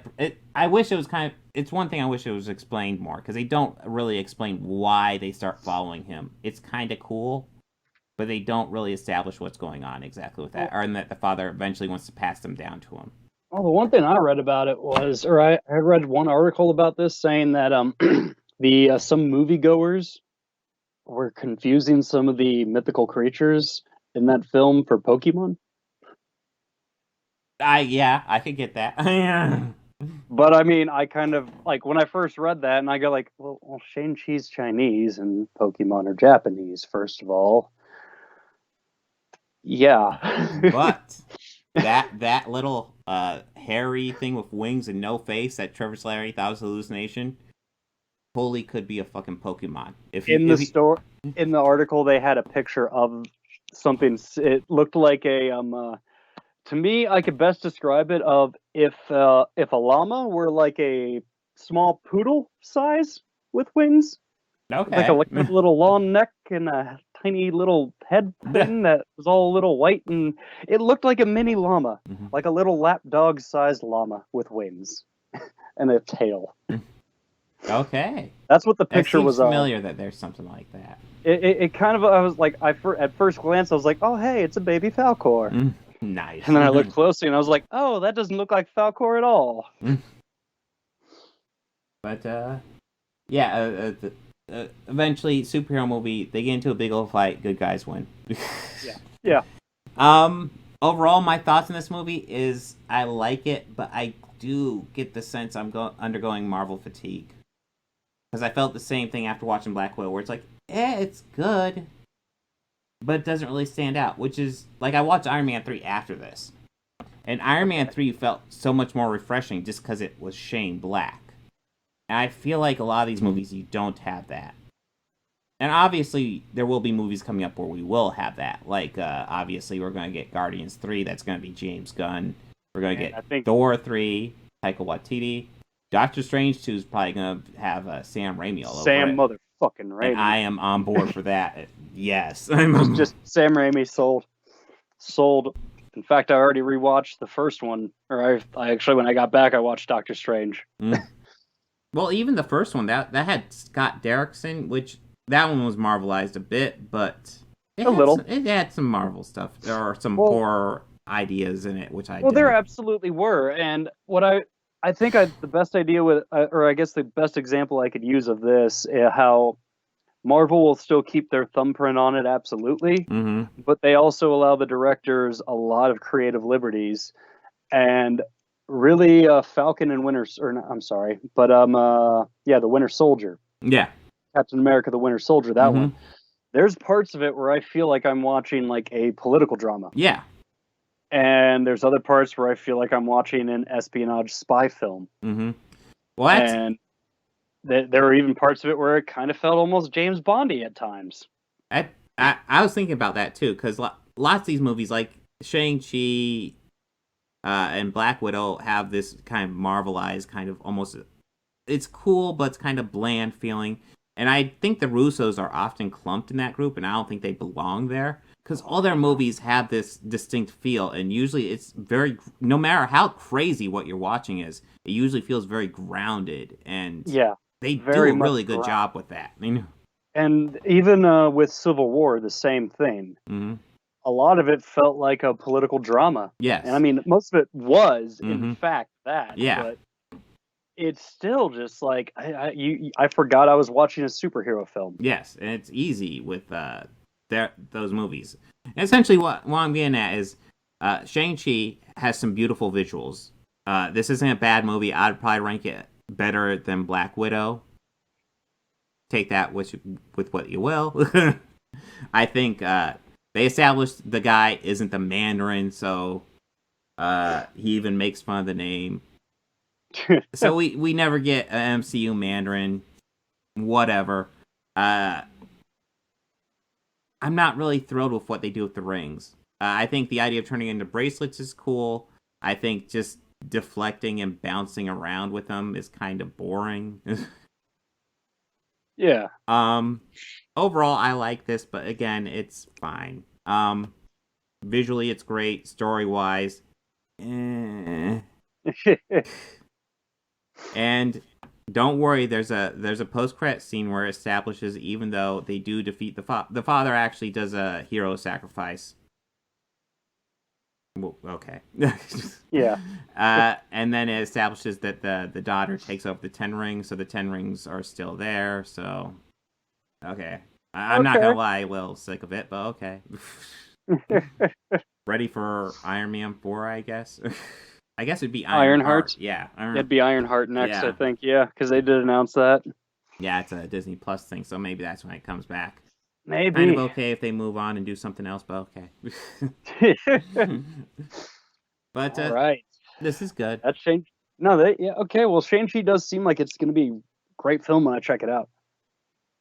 I mean, I love the martial arts stuff already, so that's pretty cool. Yeah, no, like I said, the bus fight's probably my favorite fight in the movie, because that one felt like actually kind of a martial arts thing, although I felt like there was still probably too many cuts in that.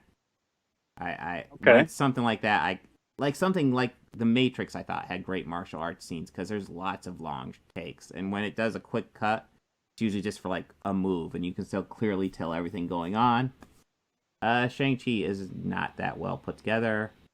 That being said, it's not Wachowski's either. Oh, let's get Wachowski's to do a superhero movie.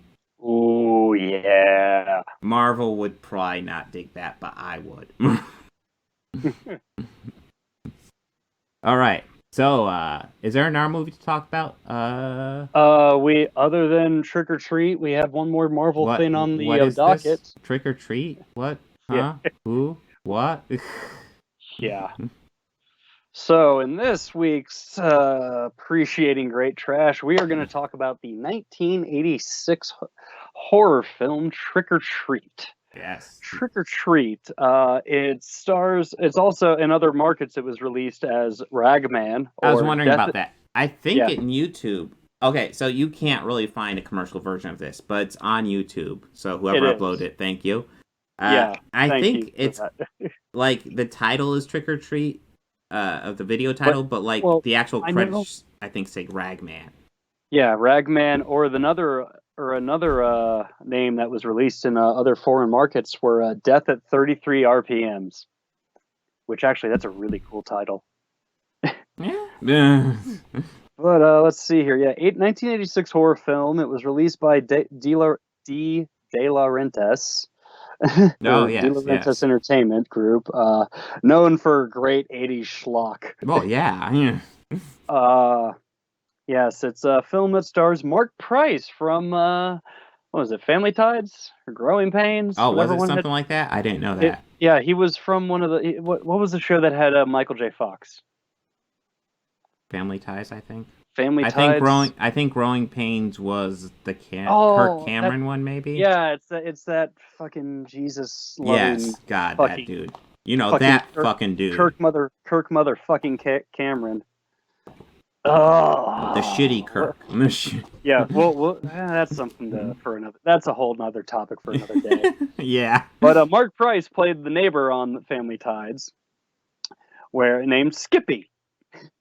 But and also stars Tony Fields, and with two very special cameos. Yeah. One by Gene Simmons plays a DJ named Nuke, and the other one by Ozzy Osbourne, who plays a television reverend preaching about the evils of rock and roll. Fun fact: the director had once said, the director Mark Charles Smith, he was that little buggy guy from the Untouchables. Yeah.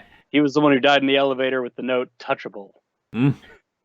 But he said that there's a scene where we see Ozzy on TV talking about the dangers of metal music and the dangers of children listening to it and all that noise and everything. But none of Ozzy's lines were scripted. They just let him go. And Really? He said there's like 45 minutes of footage of Ozzy just going off and going on and on. That's kind of cool. So I have a clip of that here. I'll go ahead and play it now. But I'm kind of amazed that he just came up with it. Is it the like I want to drive my missile? Yeah. I have it spliced with something else. So good. It good. spoils everything. That's an appropriate one to splice it with. That movie's just classic. Here we go. You honestly think Go right ahead. Gonna drive my long steel missile down on your love channel. It still cracks me up. Deep, you'll beg for more. Raising hell and serpent score. Feel me, feel me. Now, what does that mean to you? To me, it means nothing but a sexual act. It's by Mozart and Bach, and it's sort of in between, though. It's like a masterpiece, really. What do you call this? Well, this piece is called Lick My Love Pump. Yeah, now, when I saw the Ozzy thing, I just couldn't help but think of the classical piece, Lick My Love Pump. Lick My Love Pump, yeah. But in this movie, the movie follows our main character, Eddie, who is played by Skippy. Skippy is a metalhead in high school. Obviously doesn't have a nice time in high school. He kind of gets picked on for his musical tastes and how he dresses like you're pretty much run-of-the-mill metalhead kid. Like if you were to ever have that character type on a ABC style sitcom show, he would dress just how this character is the whole movie. Sure. Long, dirty hair, torn jeans, t-shirts representing metal bands, the whole nine. But we find out that in it he has a very favorite, like his hero was this guy by the name of Sammy Kerr. He has like a poster of Sammy above his bed. Sammy went to the same high school, grew up in the same town as he did. So Sammy's a huge hero of his. And, we see all this time and we see him doing some laundry and sees some footage of Sammy in the news in some court hearings talking about, offensive music and affecting the youth of America. This did come out a year after the PMRC trial. So of course. Yeah. And we see a clip of him kind of telling a lady, like, telling her off. And then cuts back to a newscaster to say, if you're just joining us, Sammy Kerr, dead. Yeah, I know. It so pulls that out of nowhere. It's like, oh, yeah, okay. See him watching it going, yeah. Yeah. Fuck on. He's Sammy like, yeah, Kerr, fuck dead. this bitch. Oh, yeah, he's dead. Oh. What? Yeah. Like, I lost it the first time I've ever seen this. I just was laughing so hard. And you see a scene of him just, he goes through some rough times and he decides to do some redecorating to the most appropriate music ever. A song called Tearing Down the Walls, but he's just really ripping posters off. There you go. But, And he gets to like do it to Sammy, and he stops and he freezes and he just like, has a moment. Later, he goes to visit his friend Nuke, played by Gene Simmons, who Gene once said that he tried to play the role like he was Wolfman Jack. Yeah, I could totally see that. Yeah, which I totally get. Yeah, and he, as much as I hate to say this, Gene did a good job with that. Yes, he did. Yeah. I have my own issues with Gene Simmons. So he is. I haven't done a whole lot of research, but Kiss by itself is a mixed bag. Yeah, I kind of, another time, another day. But yeah, and he talks to Nuke because Nuke knew Sammy. Nuke went to high school with him. He grew up with him. He knew him very well. And he's like, "Look, here's something. I want to give you something. The last record that he ever recorded. I have a plan was to play it at midnight on Halloween." Ooh, okay. Ooh. I got something for you. Know what this is? It's the last record of the Kerr legacy. Yeah.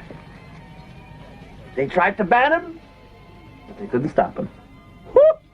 Yeah, totally Wolfman Jack. Yeah, no, he is totally Wolfman Jack. He's Wolfman Jack, and he is chewing scenery, and it's pretty good actually. Yeah, I'm kind of on board with it. All right, Gene. You're kind of a piece of shit, but all right. Yeah. All right. So he gets it. He goes home and he listens and he decides to put it on and just falls asleep. And then he has some sort of dream about the hotel fire that night. He wakes up to hear that it's skipping. So he goes to fix it and he kind of turns his table back and then he discovers the backmasking track. Full pause. At that time, backmasking was very popular in metal music and in the rock industry, and it's actually been quite popular since the 70s. And more so, and probably now, maybe with the popularity, trendiness of vinyl or whatever. Mm-hmm.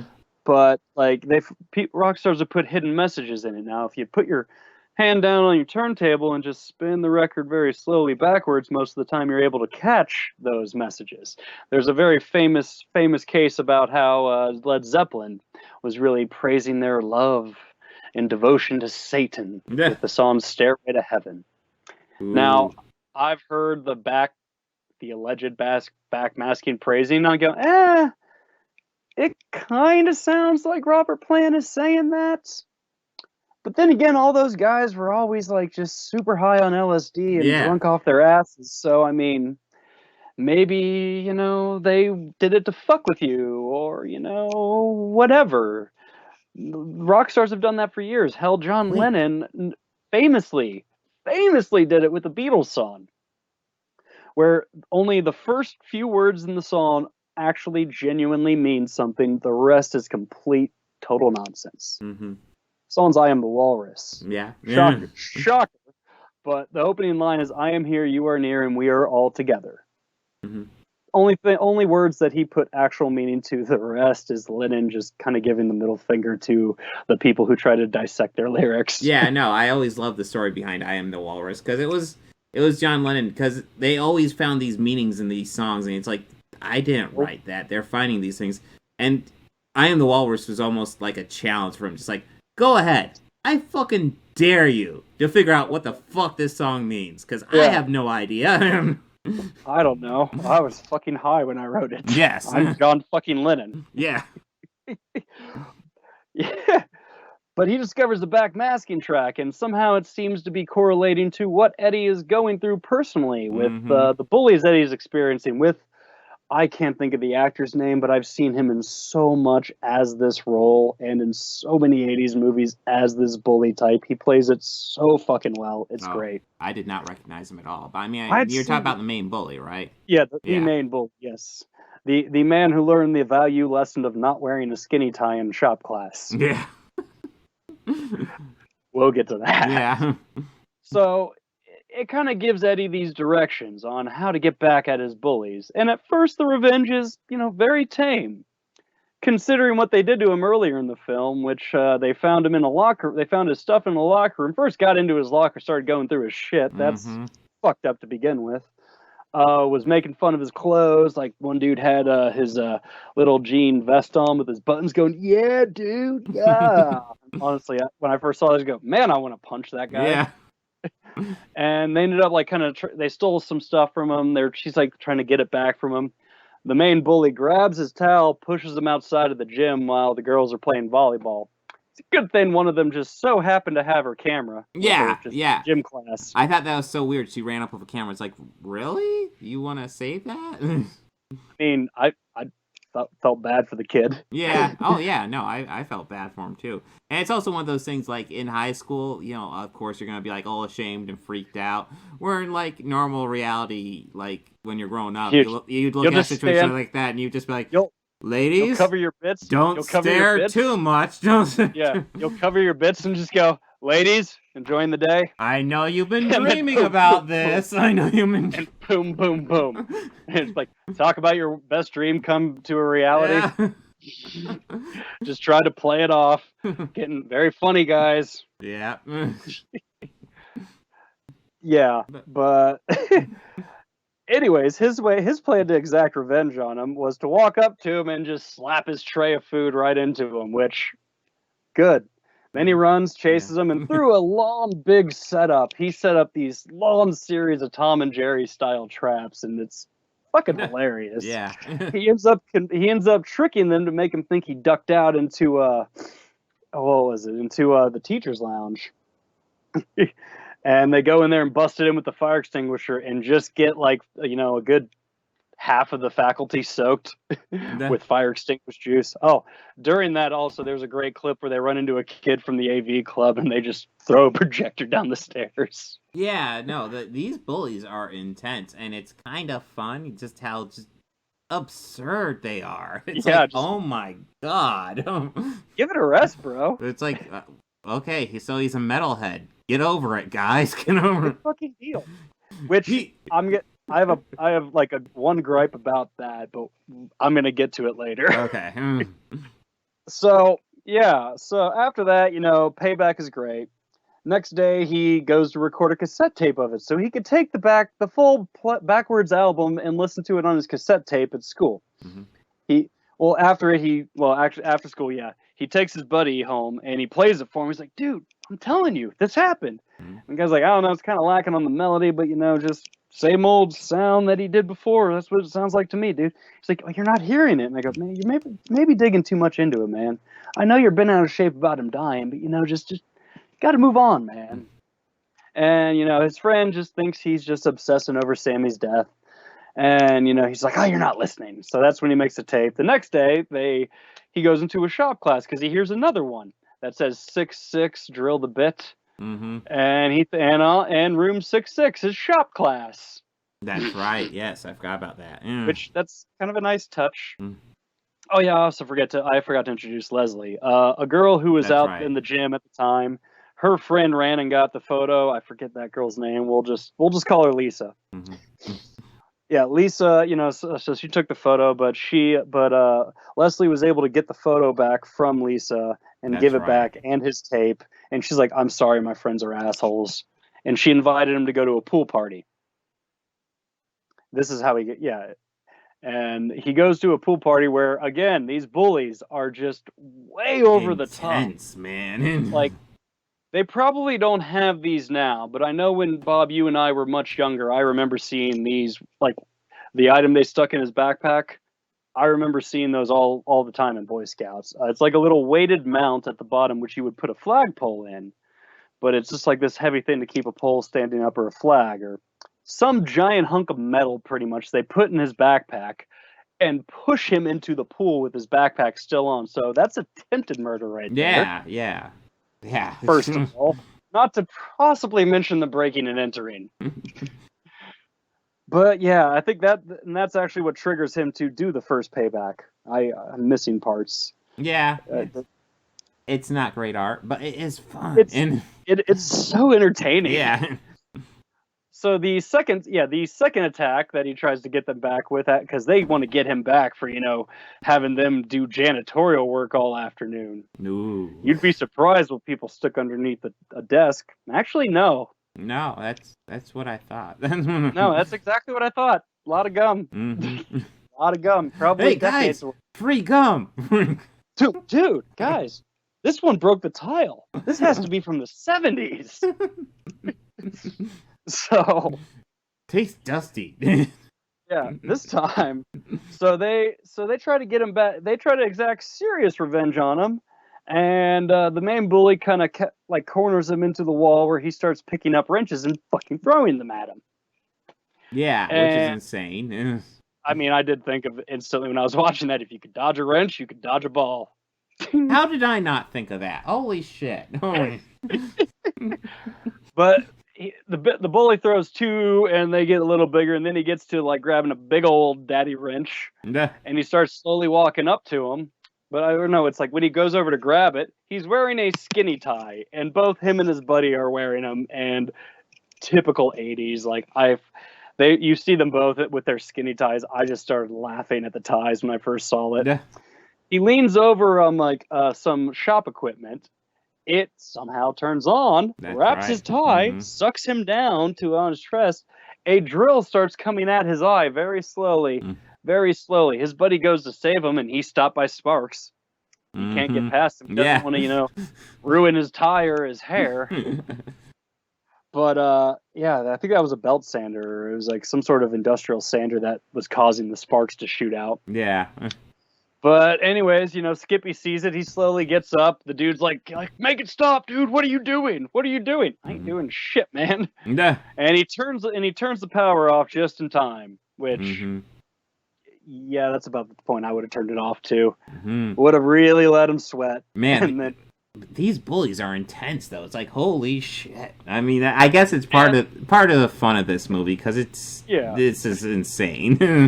Because, I mean, I think after that occurrence, I wouldn't fuck with that guy again. Yeah, no. Lesson learned.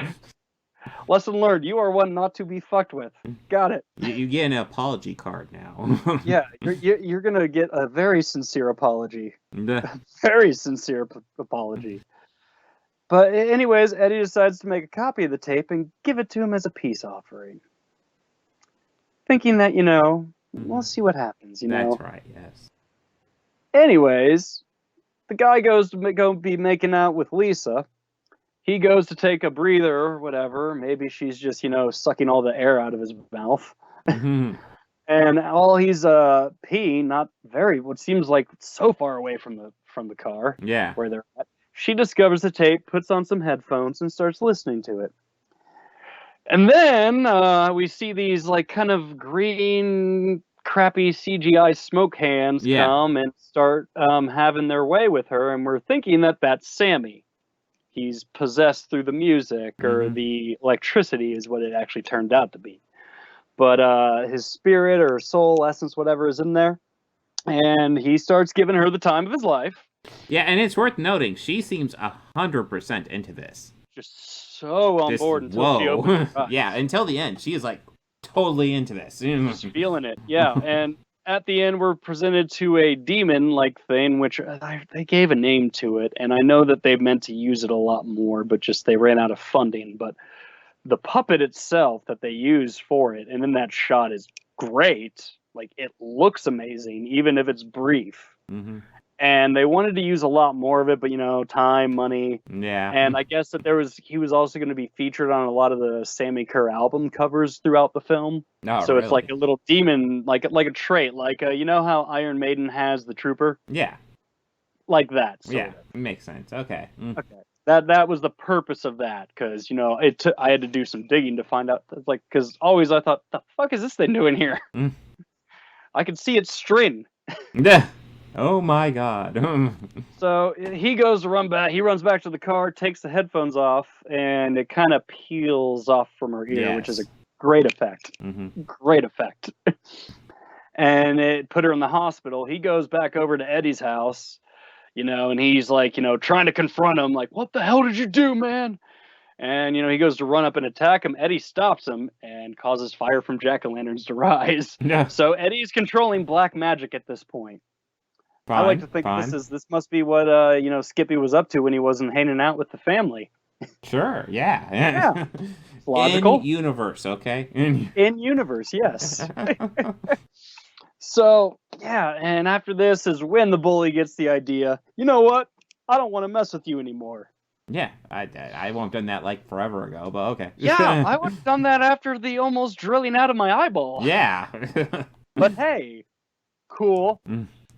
Whatever. So he goes back up, and he tries to communicate with Sammy by backmasking the record again. This causes a bunch of electrical turbulence and shaking, soda to spill on the record, him to come out outside of the speaker in a really beautiful effect, actually, a great practical effect. And he kind of fully emerges into a actual human form. I think I have that here. That clip of him busting out of the speaker. Oh, of course. All this stuff is not set up the way I left it. I couldn't find the only full copy. I actually couldn't pull a rip of it off YouTube. I had a lot of difficulty doing it because of the length. Yeah. Well, I can just do a YouTube download. Well, there's a website I use for it, but they can't do anything over 90 minutes. Really? Maybe you. I have an add-on on Firefox that will do it, and then I can also VLC player will do. Although that one's there's a couple steps, but I can do it. Okay. Cool. Because I was only able to find like 1 out of 8 clips. Yeah, that's right. Yeah, right after he emerges, and all of that 80s rock. Yeah, glory. all that animated electricity. Seneca lives.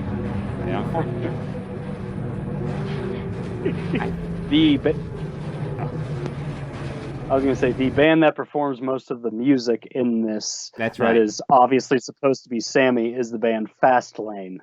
Fast Lane? Okay. I was want to say it was like Fast Way or something like that. Or something like that. Yeah, it's something like that. Yeah. I did listen to the soundtrack a few times, which also coincidentally was the band's 3rd album. Well, I think that thing might have actually, because I was looking for this online, I couldn't find it except for YouTube. But I believe they did record with Tony Fields as their singer and did a tour, I think. Yeah. Which is kind of cool, actually. I mean, it would have been cool if, like, John C. Reilly and his band toured for Dewey Cox stuff.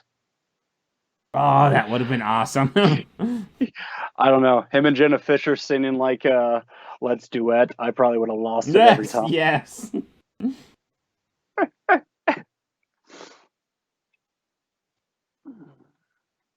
Okay, yeah, I believe. Oh, okay, yeah, it's right here. So you can't find a commercial version of this movie really anywhere. No, you really can't. But the soundtrack's on Spotify. It's also on YouTube Music. Oh, wow. Yeah. Trick or Treat original motion picture soundtrack, as posted by Fastway. Oh, Fastway. Okay, Yes. It is Fastway. It is in fact Fastway. But yeah, so this is also the scene where we get the death of the Reverend Ozzy Osbourne. That's right.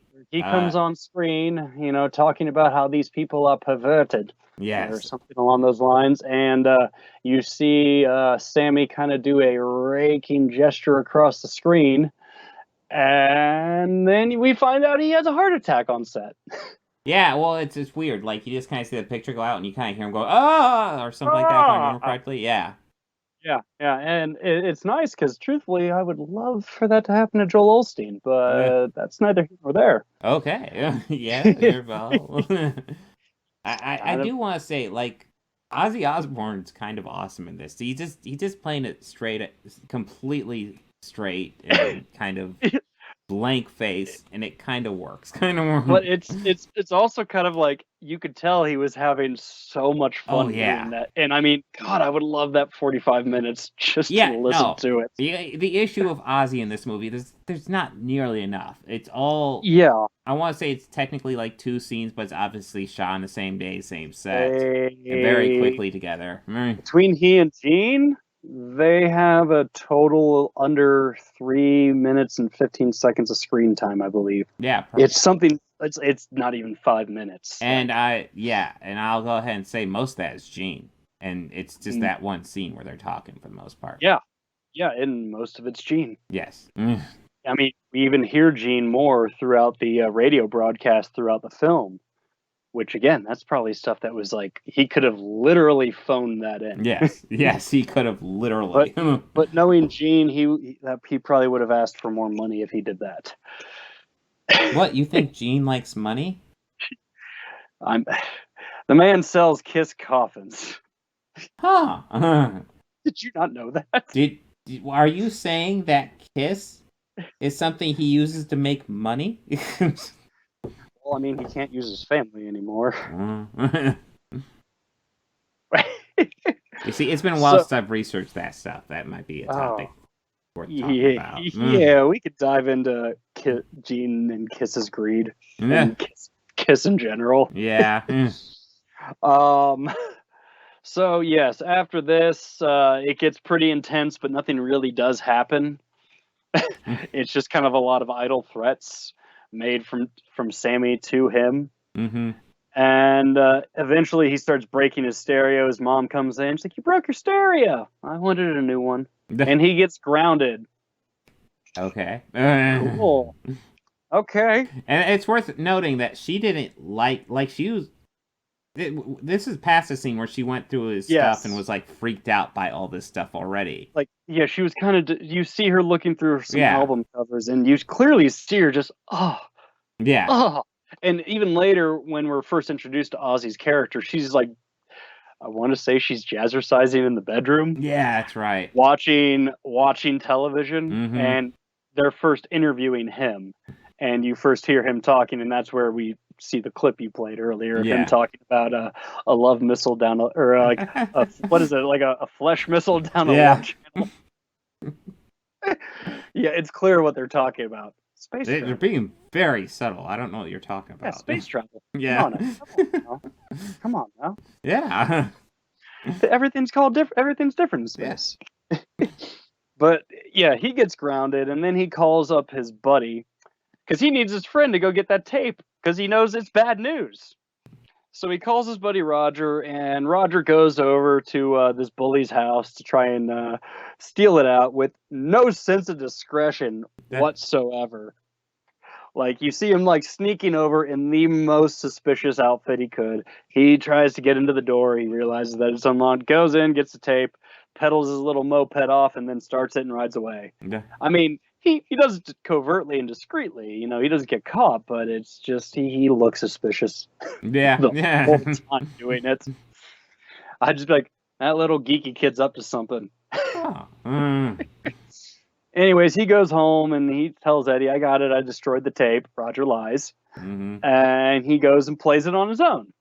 He goes to make himself a snack, and Sammy's there in his living room. Yeah. And that's also the scene where he kills Large Marge. I don't remember that at all. He pulls a woman out of the television. That actress is the same lady. Okay. But also, it seems like, you know, she's a rather average height human being. Yeah. But when they pull her out, she's a dwarf. Yeah. And when he drops her, it's just a bunch of ash, which totally doesn't look like a paper mache model that they burnt. No. He tells him he wants Roger to take that tape to the school dance and play it at midnight on Halloween, so he can exact his revenge on the school. Right. Yep. And, you know, he convinces Roger to do it just because Roger has no backbone at this point, but he does get a hero redemption. Eventually. Yes. Moving on, we see Eddie there at his house. His mom's waiting for her date to pick her up. We see Eddie come down the stairs. Skippy opens the door, and he sees this guy, this scrawny, middle-aged man trying to be Rambo, and he's like, die. Oh, hold on, I got a better prop for it. He's like, die, commie pig. Yeah, that's right. That was weird. However, that wasn't a giant double-barreled shotgun what he had. Mm-hmm. That was like automatic rifle, I think. Okay. Yeah. That was a double-barreled rifle. Antique. Oh, I had just gotten it, so I was like, "Hey, I could use that as a prop." Show off. Right here. Thing's heavy. Yeah. Probably. But It's older than my dad. It was my grandpa's. Yeah. It's old. What's better than I can grab? Here. I have Lightning McQueen. Ooh. I can't show my other prop. Oh dear. Oh no. It's a no-no in this. Anyways, so he goes, we get, like, my favorite joke was him saying, "Die, commie pig." Yeah. His wife comes down, or his mom comes down dressed as Madonna, I think. Yeah, something like that, yeah. It's early, mid-'80s Madonna, yeah. Probably, yeah. Yeah. And, they go to leave to some Halloween party, and Eddie's there left alone, and we see a few minutes of him just settling into being home for the night, and then he thinks death is preferable. Which, I mean, kind of funny, but yeah. We go to the dance, we see Leslie there, and we also see the bully there getting drunk, somehow. Yeah. But we also see we see Leslie asking his friend, God, I just had his name. I don't think I ever remembered his name. Roger. Okay, sure. Roger. I'll go with that. Yeah, no, it is Roger. Roger, and she's like, "Hey, where's Eddie? Oh, he's around. He can't make it. What you got there?" "Oh, I'm just going to play a tape." And, she goes to call him and try and get Eddie to come. Over the phone, Eddie hears this tape playing. He's like, "Hey, what's that music playing?" And she's like, "Oh, Roger, he's been standing over there for a while." And, we later see him, and, he freaks out. He says, "You need to get out of there right now. Go, go, go. I'm on my way." He then delivers a whole bowl of candy to a trick-or-treater at his front door, and he goes to take off towards the school. And I think this is where the car becomes possessed for the first time. He goes because apparently we find out that Sammy can travel through electricity and wherever the tape is. So they don't really establish how that happens, but they still just have it set that way. Yeah, he's kind of like Electro.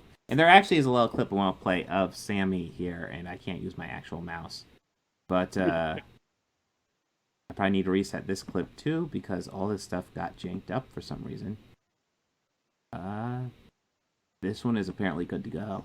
So okay.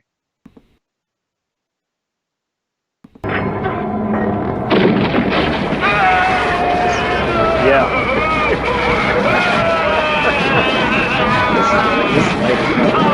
We're coming up on this part too. Yeah, and as I recall, like he gets out of there and then it falls in there again. And it's like, God, this guy is so weak to toilet water. Yeah, like toilet water is his kryptonite, man. I mean, it's fitting. I could see a scenario where it's like, oh God, guys, we're safe from him. We just have to soak ourselves in toilet water. And someone going, quick to the sewage treatment plant. I think I'm good with dying. I mean, I'm all right with dying. There's limits, guys. There's a limit. You know what? Fuck it. I'm just gonna put on a Humpty Dumpty outfit and chill on a balcony. I think I'll be good. But yeah, this movie was fun. So we see Roger over there, and well, no, I'm sorry. Yeah, Sammy possesses the car and takes Skippy on a wild ride. Almost leaves his car to go off of a bridge a drawbridge that's up, but somehow he manages to stop, and the car breaks down, or he pulls the tape out, or whatever. So he starts hoofing it to the school, and he somehow still makes it kind of in time. Yeah, I was amazed how quickly he made it. It's like, how? Kind of. I mean, he didn't make it in time. No, but he still made it there amazingly quickly. Yes, Skippy can travel quite fast. Yeah. I'm really amazed. Is this also the scene with the cop? Yeah, I think this is. No, that's later. That's later. I mean, to give you kind of an idea, this would be like if they started playing the wall and he made it there before another Brick in the Wall Part 2. Yeah. It's like, what? Much. How? No. You had 1 minute and 43 seconds. Yeah. No. That's not how it works. So yeah, he gets there and the tape starts, and then we get a cameo from the director in one of those goofy Groucho glasses. I did not realize that was him. That is. It took me a few moments. The latter scene with him was a very nice touch, I thought.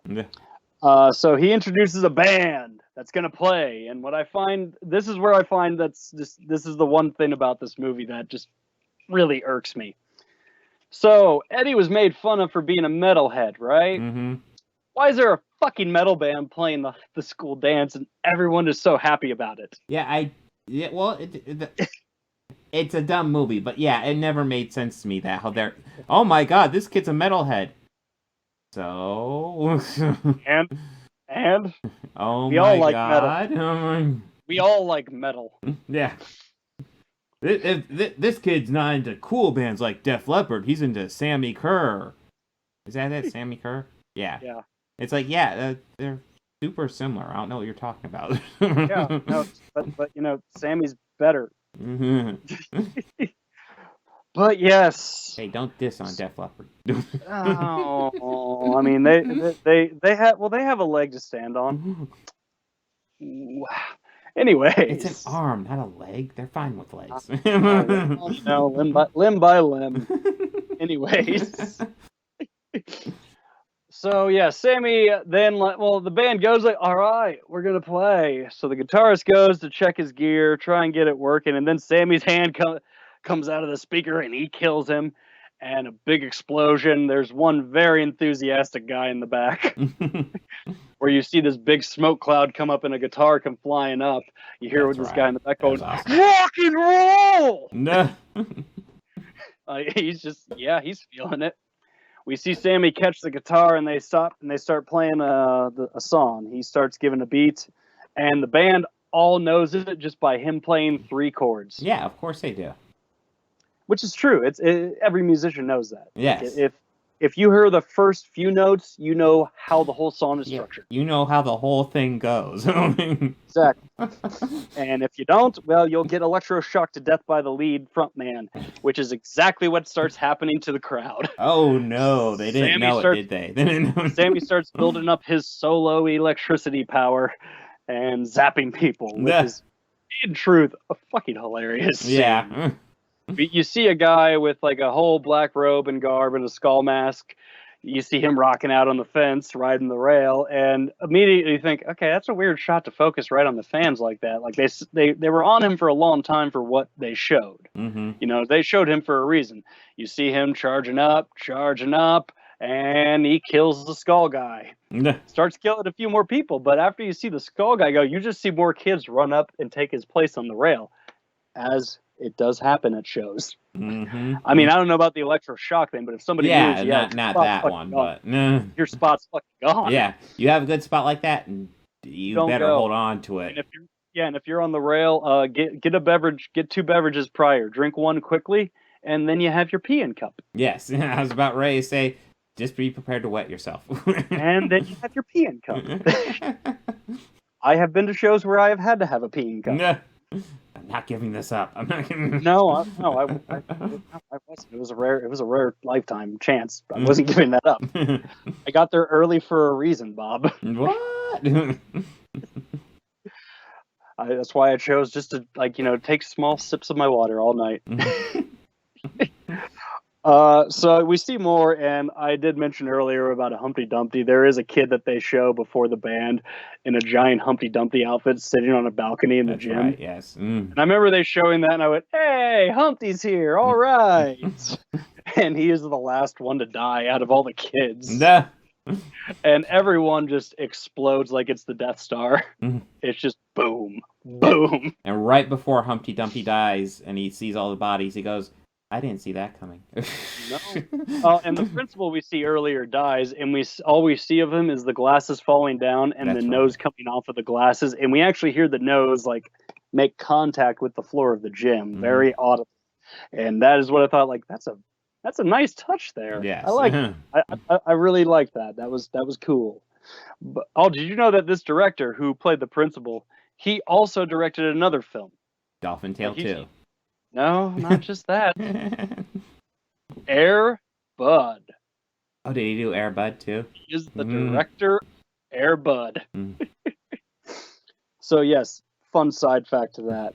So this is about the time that Eddie gets here. He sees Roger having a mental breakdown on the front. You know, he comrades him, gets him back up, and they go in there to try and take on Sammy. We go to Leslie, where she's being confronted by the bully, and he's fucking drunk and tries to take advantage of her. She rejects him. He knocks her to the ground and then is immediately apologetic. Then, you know, she runs away. He's chasing her. Eddie comes running in looking for her. He just misses her. He sees him like, dude, you got to get out. He's like, man, leave me alone.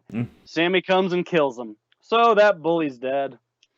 Good riddance. Yeah. And pretty much now we're just left with what is mostly the final chase while he is chasing down Leslie and Eddie. And in this part, we see the toilet scene where they get away, and then he gets cornered again, and then there's a really great effect where we see him walking through a hallway, and we see Static go around the doorway and then shoot down in the middle, and then he just emerges right there and becomes manifests full form. I thought that was like, I was like, okay, that's a cool effect for this being like a mid-'80s film. Yeah, I mean, it's obviously dated, but largely the effects in this are surprisingly solid. Yeah. It kind of works, for this super cheesy movie. Yeah, for the premise and everything, it holds up so well. Anyways, it gets to a point where they're all able to get free. The police arrive. They start talking to the kids. The cops think, you know, somebody spiked the punch. And then the final chase ensues where they destroy all the tapes. They decide they have to destroy all the copies. They realize there's one more left at the radio station. That's right. So they go to destroy it at the radio station.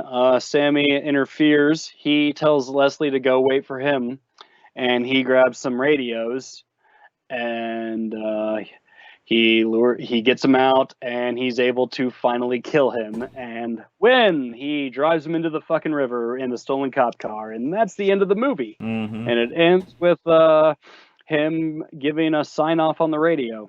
Yes. Which I would more think, who the fuck is on the air right now? Where'd he come from? Who the fuck is Ragman? So yes, this movie, it is just pure 80s cheap schlock. Yes. And it's great. Yeah, no, this is so much fun. I kind of like how it plays with the idea, because it reminds you of that, especially with Ozzy Osbourne, how, oh my god, this metal music's gonna corrupt people, and it's so just playing into that, and it's so stupid and ridiculous, and I kind of love how it plays into that. It's one of those movies, like, the more I think about it, the more I kind of I'm like, that is so kind of fun. It's like the idea behind it is just fun. Yeah, it's like, do you know how parents fear this metal music?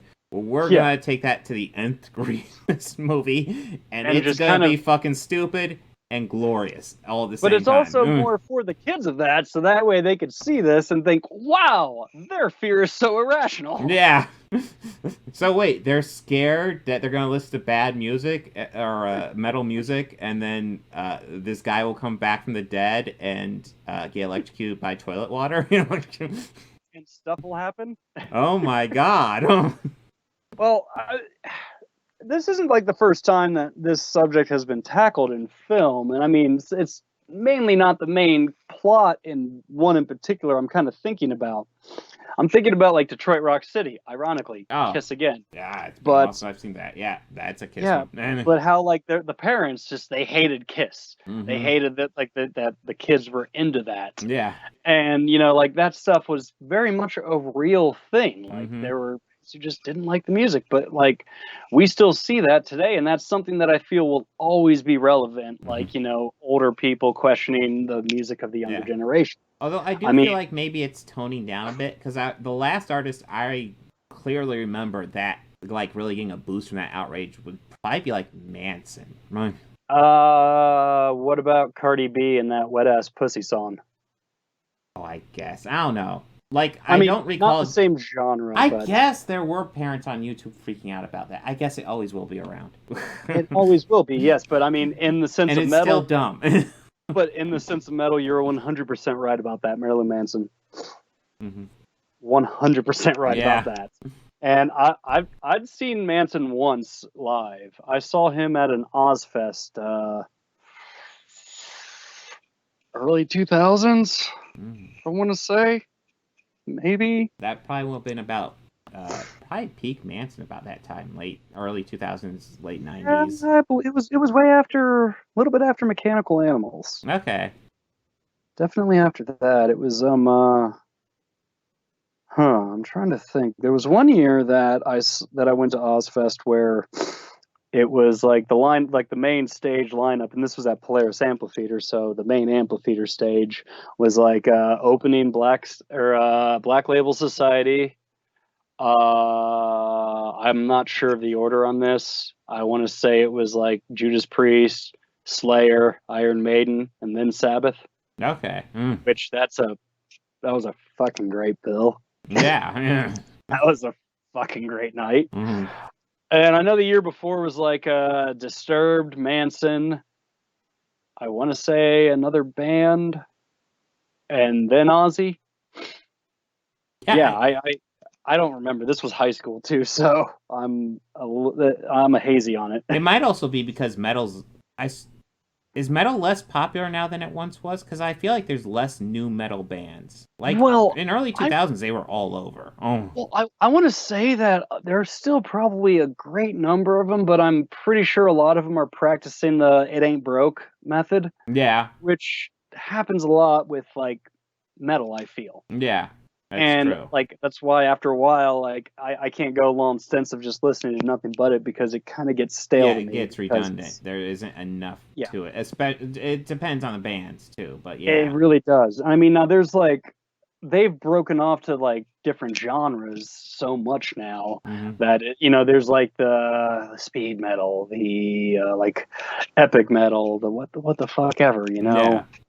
There's so much of it. I mean, there's one great band that is mostly instrumental, but I would classify them as progressive metal music. It's just a 3-piece band, a drummer, a bass player, and a guitarist, and they make some long, epic numbers. And they rock. Mm-hmm. Yeah, I'm recommending that band to you, Bob. What band? They're called the Aristocrats. Okay. Yeah, you might like them. Let me see what Spotify has. Yeah. They good. You can get lost in some of those songs for a while. Yeah. But yes, Trick or Treat, this movie. If you were able to track it down on YouTube, or if you randomly find one in your local grocery store, because that's where I found my copy many years ago. But my copy had Ozzy and Gene on it, so the movie is billing it as those two are the stars of the film. Yeah, I've seen copies where it's like Gene and Ozzy on the alternate sides of the movie. And it looks kind of almost like the Amity house in the middle of them. Yeah, and it looks like they're just copy and pasted there, and it doesn't even look like them from the movie, especially not Ozzy. Gene, not even. Yeah. Gene, like, wow. But Ozzy is clearly, that's not the same Ozzy Osbourne. Yeah. But highly recommended for this film. Yeah, it is. Highly recommended. This is a lot of fun. This is one I've never seen before. That watching it for this, and I dug this. It's dumb in all the right ways. Yeah, this movie is what this segment was made for. Yes. I don't think we mentioned it, but this was Charlie Martin Smith's first directing job, and it was. Honestly, he tackles something kind of dumb and outlandish, and he handles it in a dumb, outlandish way, and it works. Yeah, I mean, you could clearly tell that he took the trauma route with this. Yes, like he stole a few pages from Lloyd Kaufman. Yeah. The only thing I would say is that he didn't quite go for the blood aspect as much as others. No, he didn't. But he didn't go for any type of gore, really. No, I mean, it's actually rather tame. I would say the goriest while thing also is being probably, insane. Probably when they pull that earphone off of the girl. Yes. That's probably the most graphic thing that we see. I mean, we see nudity in that scene, but it's not like it's not like done in an exploitation style like it usually is in these movies. So, it's fun not, fact, there's nudity on YouTube. There is if you dig enough. Yeah, I'm it's sure hard there to find is. what those foreign films are really saying, but they are quite liberal with what they allow into their cinemas. Especially the Italians. Oh, I'm certain. So yes, I think that wraps it up for Trick or Treat. Yeah, Trick or Treat, so much fun. Dig it up on YouTube, because that's about the only place you can really watch it now. And you'll just bust out laughing the second you see Ozzy. That also reminds me, this movie does have an end credits scene. It does? It's of Ozzy, and it's another little clip. Is like, you will become a depraved person. And that's really all it is. I just turned it off. I did not see it. It is. I had noticed it when I was I was trying to find a way to like download the full video, and that's how I discovered it had it, because I accidentally clicked on the end of the video, and it was like, oh wait, that's there. Yeah. And I've probably owned this movie since about 2006. Well, until Marvel, like almost no movies had an end credit scene. It was not a thing. Pixar did a couple. Probably the most famous one was probably Masters of the Universe. Yeah, and I mean, I want to say like I know there's one. It wasn't technically an end credit scene, but the Phantom Menace. At the end credits, you slowly hear the faintest sound of Darth Vader breathing. Oh, okay. Yeah.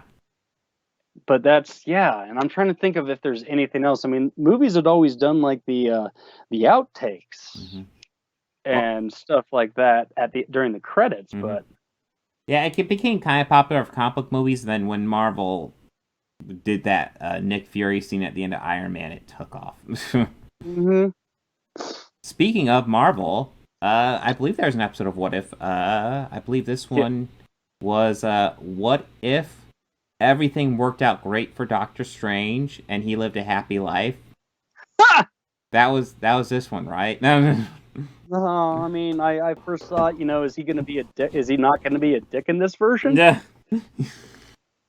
No, this is. I think the title's kind of long. I think they kind of shortened it, like, well, if he lost his heart. But the whole title is What If Doctor Strange Lost His Heart Instead of His Hands? Okay. And they're not being metaphorical. No. Well, they are being. Yeah. Well, I mean, they're not being literal. They're being metaphorical. Oh, yeah. Well, that's one thing. I mean, like, when I first saw the title, it's like, are they being literal? No, I first saw it as I was like, oh, is he going to have, like, the Iron Man heart? Okay. Dr. Pacemaker. I'm good. Let's fucking roll picture. Let's get this. And I wasn't disappointed. I just was not expecting what I got. No, this is a universe in the just a universe here where Doctor Strange, where Christine, who is the character in Doctor Strange, who's widely criticized for being there just to give him the not gays, but she in this universe is in the car when he has his accident and dies. Yeah. It happens really quick in the episode, and he learns magic in an attempt to bring her back. So we see kind of a very quick recap of the first movie, and then he tries to bring her back with magic, and doesn't work. It doesn't work. She dies of another way. Juan just tries to tell him, like, it's not worth it. Yeah. It's not worth it. Yeah, he tries a lot. Juan is like a very, very good ally to him. And he's a very good ally to him. Oh, I have a question. Was there any recasting with this episode, or was it all original cast? I'm not 100%. I know that was Benedict. It was Benedict Cumberbatch. It was Rachel McAdams. Yeah, it was Tilda Swinton. I think Juan might have been him. Yeah, that might have been him. This might have been the first episode that has no recasting of the returning characters. Yeah, I mean, how dare they? How dare they even try to recast my girl Rachel? Yeah. How dare they? Yeah. How dare people say that about her? Well, I mean, the character was definitely underused in the film. Yeah. No, I like Rachel McAdams, but yeah, they didn't really do anything with her. And it's kind of criminal because she's an incredibly talented actress. Yes. I believe these are all returning actors. All right. Nobody's recast. That's kind of a cool fact. Okay. That is cool. But yeah, Steven, he tries to, he still tries to. He doesn't really listen to Juan at all. And, he goes back and tries. Mm-hmm. And tries. And tries. I mean, at this point, for my notes here, I wrote, you do, in all caps, you do not fuck with the timeline. Yeah. Well, And then right below it, and again? Mm-hmm. We see probably about a dozen attempts, and it's kind of implied he's probably done this probably hundreds of times. Yeah. And no matter what he does with her that night, she dies. Period. Yeah. And it's not really explained why. I think either events are kind of set in each multiverse, or it might just be a thing as simple as his motivation for learning magic can't be removed because otherwise he's not going to learn magic. Yeah, that is what it is. They do say that. One of the times that it goes back where Tilda Swinton's character, she comes back. It's like she opens up a portal and comes through and tells him this is a set point in time. Yeah. This is the moment where you decided to pursue magic in the arts. Because you decided to pursue magic, because of this, you can't reset it. You can. Yeah. It's done. And yeah, because it will change who you are and everything about you. Mm-hmm. But yeah, I mean, this one, it's just like at this point we kind of get like it was meant to be. Mm-hmm. You can't change it. Yes. And this is like the point of the episode where I started to like kind of think about this, or I was like, this is like very dark. Yes. Subject matter, like super dark. They made a hard left, and wow. And it's also worth noting the episode gets darker. Yeah, it gets on like Batman the Animated Series level dark. Mm-hmm. Well, I'd have to rewatch it to know the exact point, but at some point, Ancient One, God, I could not think of her name. Yeah. She splits him into two. And what we don't realize is throughout a percentage of this episode, we're not bouncing between him at two different points. We're bouncing between two Doctor Stranges. One that's kind of accepting what's happening, and one that is using dark magic to absorb powers from all these creatures and just going in a path as dark as you can imagine. I believe the phrase would be he's going rogue. A lot worse than that. Yeah. He's getting fucked up. You can tell he looks fucked up. Yeah, he looks he looks deranged. I don't think this one will autoplay. It will autoplay. But yeah, he starts collecting a bunch of various different, or he starts absorbing these different creatures who have these different powers. Yes. And it's creating more power for him. At one point, he invokes some sort of Hydra monster and kills him. Mm-hmm. After one failed attempt. Oh, that was a good shot where we had both of them. Yeah. But yeah, so essentially, we follow these two paths.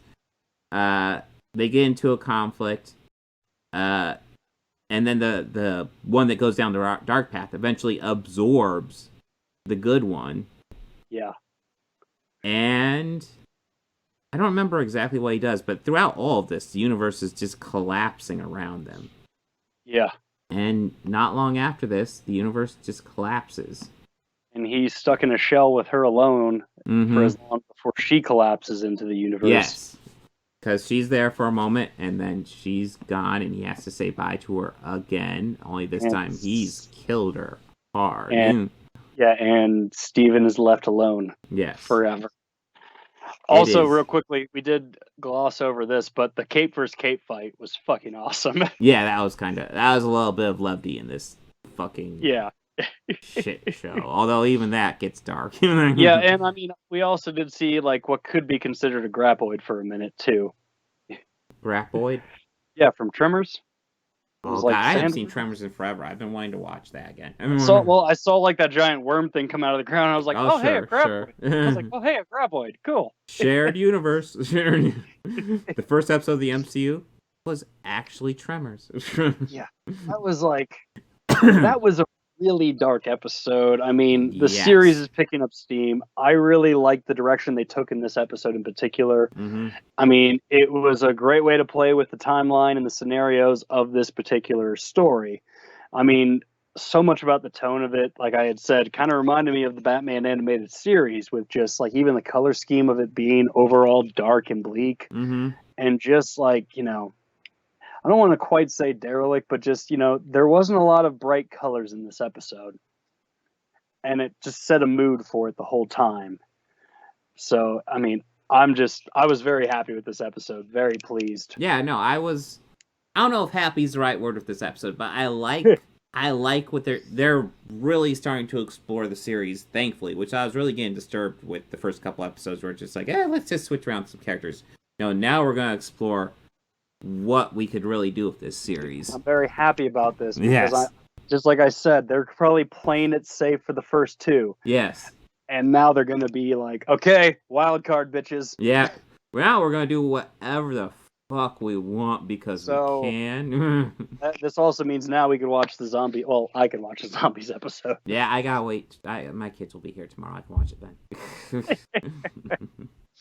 But yeah, I dig what this series is doing right now. It's kind of awesome. Yes. Final thoughts are that this is awesome. Yeah, this is fucking amazing. Yeah.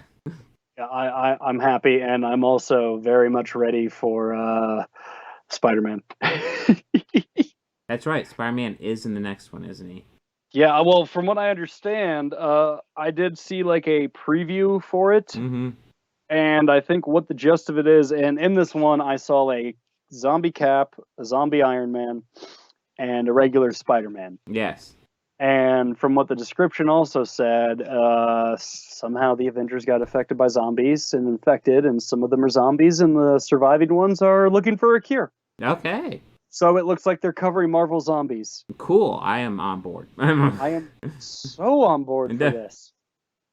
This is also a great way to bring in Ash Williams. Shared universe. Hell yeah. Shared universe. Fuck yes. I know, Sam, you own the rights to that. I know Bruce Campbell said it's retired, but come on.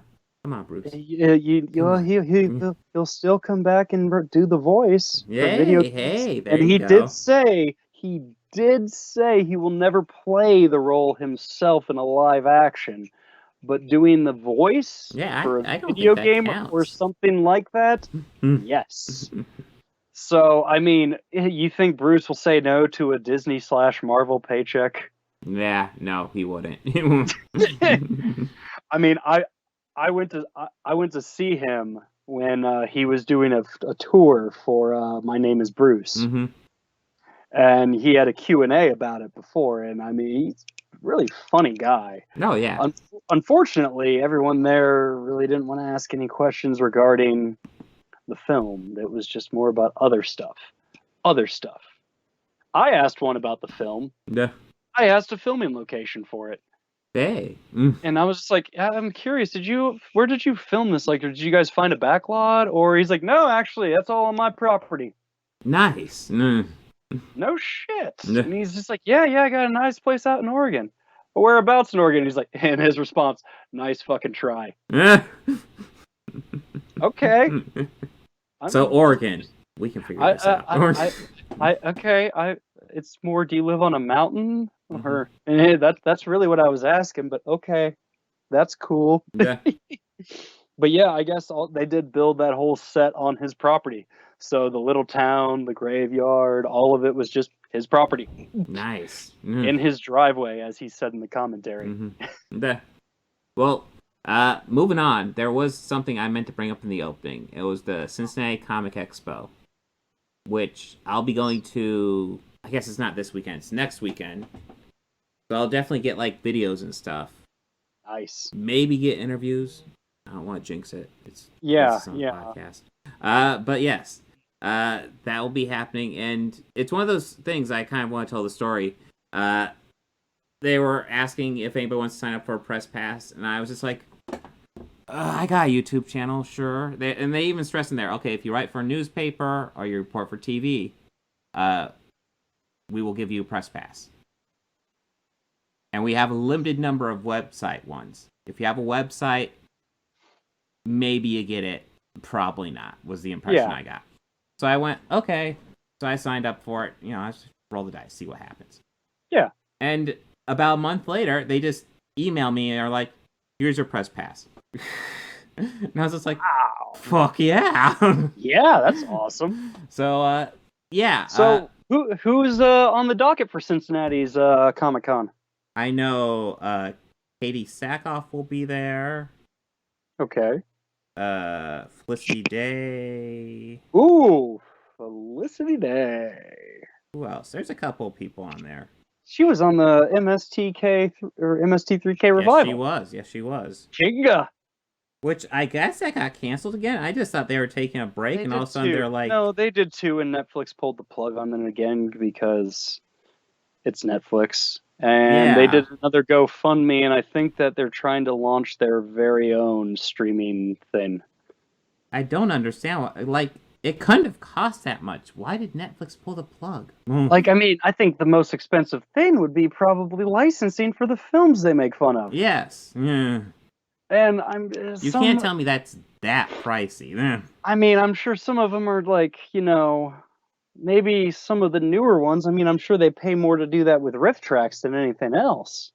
All right. So Cincinnati Comic Expo, the biggest names I see, Tom Cavanaugh from The Flash. Oh, okay. Katie Casti from the Arrowverse. Austin St. John, the Red Ranger, the original Red Ranger. You get to see him now in all of his pudgy glory. Ross Marquand, Walking Dead, New Red Skull. Oh, okay. The guy who does a really good Hugo Weaving impersonation. Well, have you seen him? He does an everything good impersonation. Okay. Look up his impersonation videos. He does stupid good ones. Okay. All over the place. But knowing he can do Hugo Weaving is not shocking. Let's see. Yeah. Timothy Zahn. That's probably going to be the most famous writer. That name. Yeah, I know that. Yes, he name. wrote. He did a lot. His most famous thing is probably the Star Wars Expanded Universe, the original trilogy that everybody loves that introduces Admiral Thrawn. Oh, okay. Yeah. It's not the best after novel story for Star Wars. I think Shadows of the Empire. I think the after Star Wars novels are very overrated. But I do think there are good ideas in a lot of them. I like a lot of them, but yeah. Well, there's the most recent ones I've gotten were it was a trilogy of books. One was Tales from Mos Eisley, Tales of the Bounty Hunters, and Tales from Jabba's Palace. Mm-hmm. They're all very similar. The Bounty Hunters, for example, that one just tells all the backstories of every bounty hunter except for Boba and IG-88. Mm-hmm. No, they talk about IG-88 in that one. Okay. The first one, Tales from Mos Eisley, they give backstories of everyone you see in the cantina. Oh, wow. Including Greedo. Yeah. Who really had I kind of feel a little bad for him. Oh, wow. I'm not going to lie. He tried to be a bounty hunter. He really wanted to. And he thought, I know what I'm going to do. I'm going to nail the biggest bounty on this desert. Han fucking Solo. And apparently that was the second time that he tried to apprehend Han. The first one, he saw Han sitting alone, eating. Walked right up to him. Held a gun. Tried to take him in. Han barely even looked up and acknowledged him. Just kept eating. And he was like, come on, Solo, it's time to go. And the next thing he knew, Chewie was behind him, bear hugging him. Yeah. And I was just like, when I was reading it, it's like, yeah, of course that fucking happens. Yeah. I was wondering where the hell Chewie was. And the third one, Jabba's Palace, same thing. Backstories of all the characters that you see inside of Jabba's Palace. The droid who gives C-3PO and R2-D2 their work assignments, serial killer droid. Oh, he kills other droids. Yeah. Kills other droids just for the fucking fun of it. Yeah. Yeah, but I was like, oh well, that's fucking dark. Yeah. They also tell the backstory of the band and the both bands, but they tell the backstory of the band from Mos Eisley. And apparently, man, they worked so hard to get that Mos Eisley Cantina gig. Yeah. And they were trying to hustle in on that Jabba's palace, but that damn Maxi Rebo. Oh, that guy's a piece of shit. You can Apparently, tell. in both books, you hear them like there's like some sort of band feud, and I'm like, okay, I love that. That's great. That sounds pretty funny. But yes, yeah. So I plan to get awesome. Oh yeah, I plan to get footage. Yeah. I plan to get footage at the expo. I don't know if I'll get any real-time interviews or like maybe I could bring them onto the podcast. Shooting in the dark. I don't know what I'm going to get. But we'll definitely have videos. And I was thinking next year, try to keep your schedule clear around September and I'll apply for 2 press passes. Okay. And then we could possibly do a podcast there. Which would be awesome. We could do fun with that. Yes, we could. Ask random questions to fellow conventionees or convention goers. Absolutely. Or like maybe make up stuff. Like, are you the most excited to hear about this today? Hey, they're not doing that? Yes, they are. Yes, I was thinking that could be a lot of fun. Definitely. And there'll be like a lot more like comic book and movie and fandom stuff going on by that point too. Mm-hmm. I mean, hopefully. Yeah, we're just getting restarted right now. But yeah. Yeah, well, I mean, we're kind of doing a half-set restart. Mm-hmm. Well, I know at this convention, they're not requiring vaccines, but everybody has to have a mask. Okay, which, yeah, I mean, I guess you do. Like, if you're not doing the vaccine passports, then yeah. But yeah. What was interesting was, like, at that festival, they did have social distancing pods, which essentially were just some area taped off by yellow tape. Mm-hmm. And I mean, not a lot of people really, the ones who paid for a pod, they didn't really hang out in them that much. Yeah. Because they put them randomly next to a soundboard and didn't have that area isolated off from the rest of the concert field. Mm-hmm. Like, people were standing everywhere. At one point, before I realized they were pods, I was just standing right next to one. And I just thought it was an area roped off to rope off some mud. Yeah. And I stand and I go like, and I look at it and I go like, and I ask them like, is this your guys' pod? And they're like, yeah. And I go, I'm sorry. I'm just being a jackass standing in your space. Well, I just, I've said this before, but hey, you can pay money for a pod or you can get a free vaccine. Hint, hint, hint. Just saying. I mean, it's just a little prick. Yeah. 2, depending on your shot, but yes. 1 for me. I was brave. Yeah. I was ballsy. The 1 shot's pretty good. Yeah, it's good. It's good. I mean, like after I got mine, I mean, I felt like crap that night, and I mean, my arm was sore for a few days after, like longer than they said, which kind of made me a little nervous. Yeah. I'm like, why is my arm still hurt? Like, why does it feel like someone threw a baseball at my arm? Ouch. No, that's what it felt like for a while. Let's see. Next week, I don't have any specific plans actually for the podcast. I mean, obviously, we're going to talk about the new What If. Yeah, definitely the new What If. Do you have any ideas for Great Trash yet? Or I had one. The only problem with it is I own a copy of it on like a 50 plus movies compilation thing. Okay. So I mean, I'd have to watch it that way, which that's no problem. I just don't know if you'll have a way of watching it. Okay. Let me see if I could find it on the YouTube right now. Okay. We'll see if that's possible.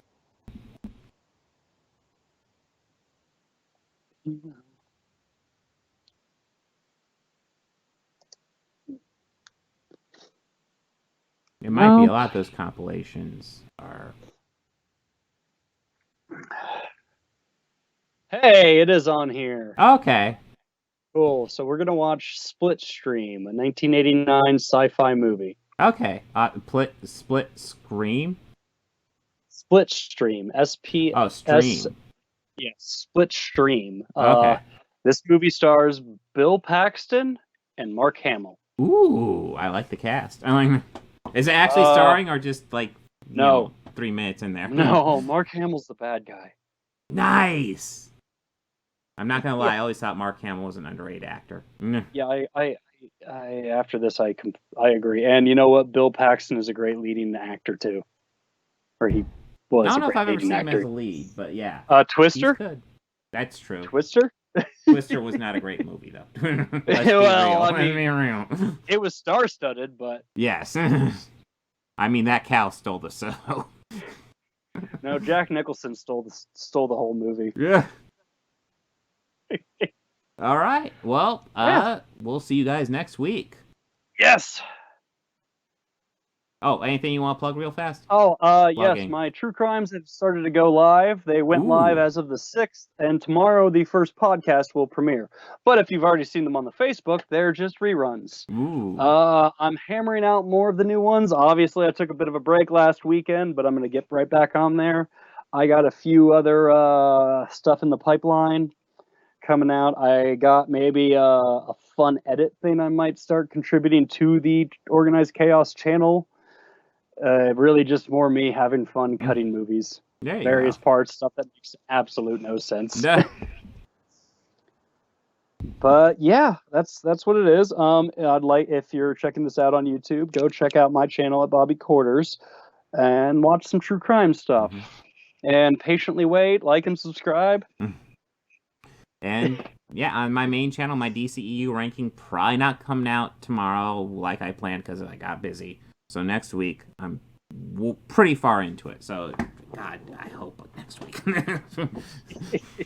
Time is evil.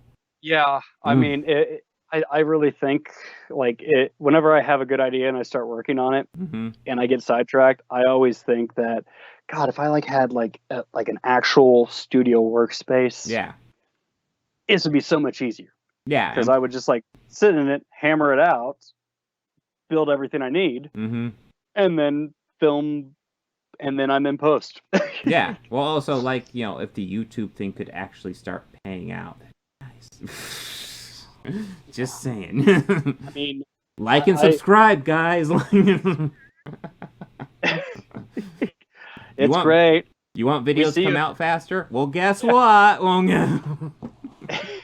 I mean, he has far more than I do on mine. I have about 6. So, ooh. Well, guys, I'm almost sign up in at double Bobby digits. Quarters. Yes, I'm almost in fact, in I'm double going to do a digits. post on my main channel. I could probably get you 10 right now, at least. All right, cool. And I will. And if that is the case, I will. I can't re-upload my music video because I got a copyright strike on that one. Or a copyright claim. I got a claim on it. It depends. It depends. All that stuff depends. I am so used to dealing with copyright claims. Oh, I mean, I even put in clear text. I put the whole no infringement intended. I made this this is a student project I made. Fan made music video. I do not own the rights to this music. In caps. Keller Williams owns this. I've even gone as far as emailing the artist. Have they responded? He just said, did you put fan made? And I was like, yeah. His response, I don't care. Link. Yeah. I haven't heard back. Bullshit. That should be I fine. mean, it had a few more views since I sent him that link, Yeah. so you might have watched it a few times. Yeah, there you go. I luckily kind of copped out and made a music video for a song that's a minute and 7 seconds. Cool. I couldn't do my original. I don't know enough drone cameramen. All right. So, yeah, I think that's all the stuff we have coming out. For love of God, subscribe to podcast channel, subscribe to Bobby Quarters, and if you're not subscribed to Organized Chaos, yeah, do that too. Get all 3. Subscribe, get the trifecta going. Yeah, collect it all. Yeah. And if next year and we're both there at Cincinnati Comic-Con, I mean, we might even try to go for Mid-Ohio Comic-Con and go to Columbus. Ooh, yeah, we could expand it out. Maybe shoot all the way up to the Burning River City. Ooh. Or not. What's the big one? Is Cleveland. San Diego the big one? San Diego is the big one. That would be huge. That would be not doing that next year, but hey, yeah. I mean that would be awesome. Yeah, that'd be amazing. Come on, Patreon. Hey, everybody have a good one. Yes, take care.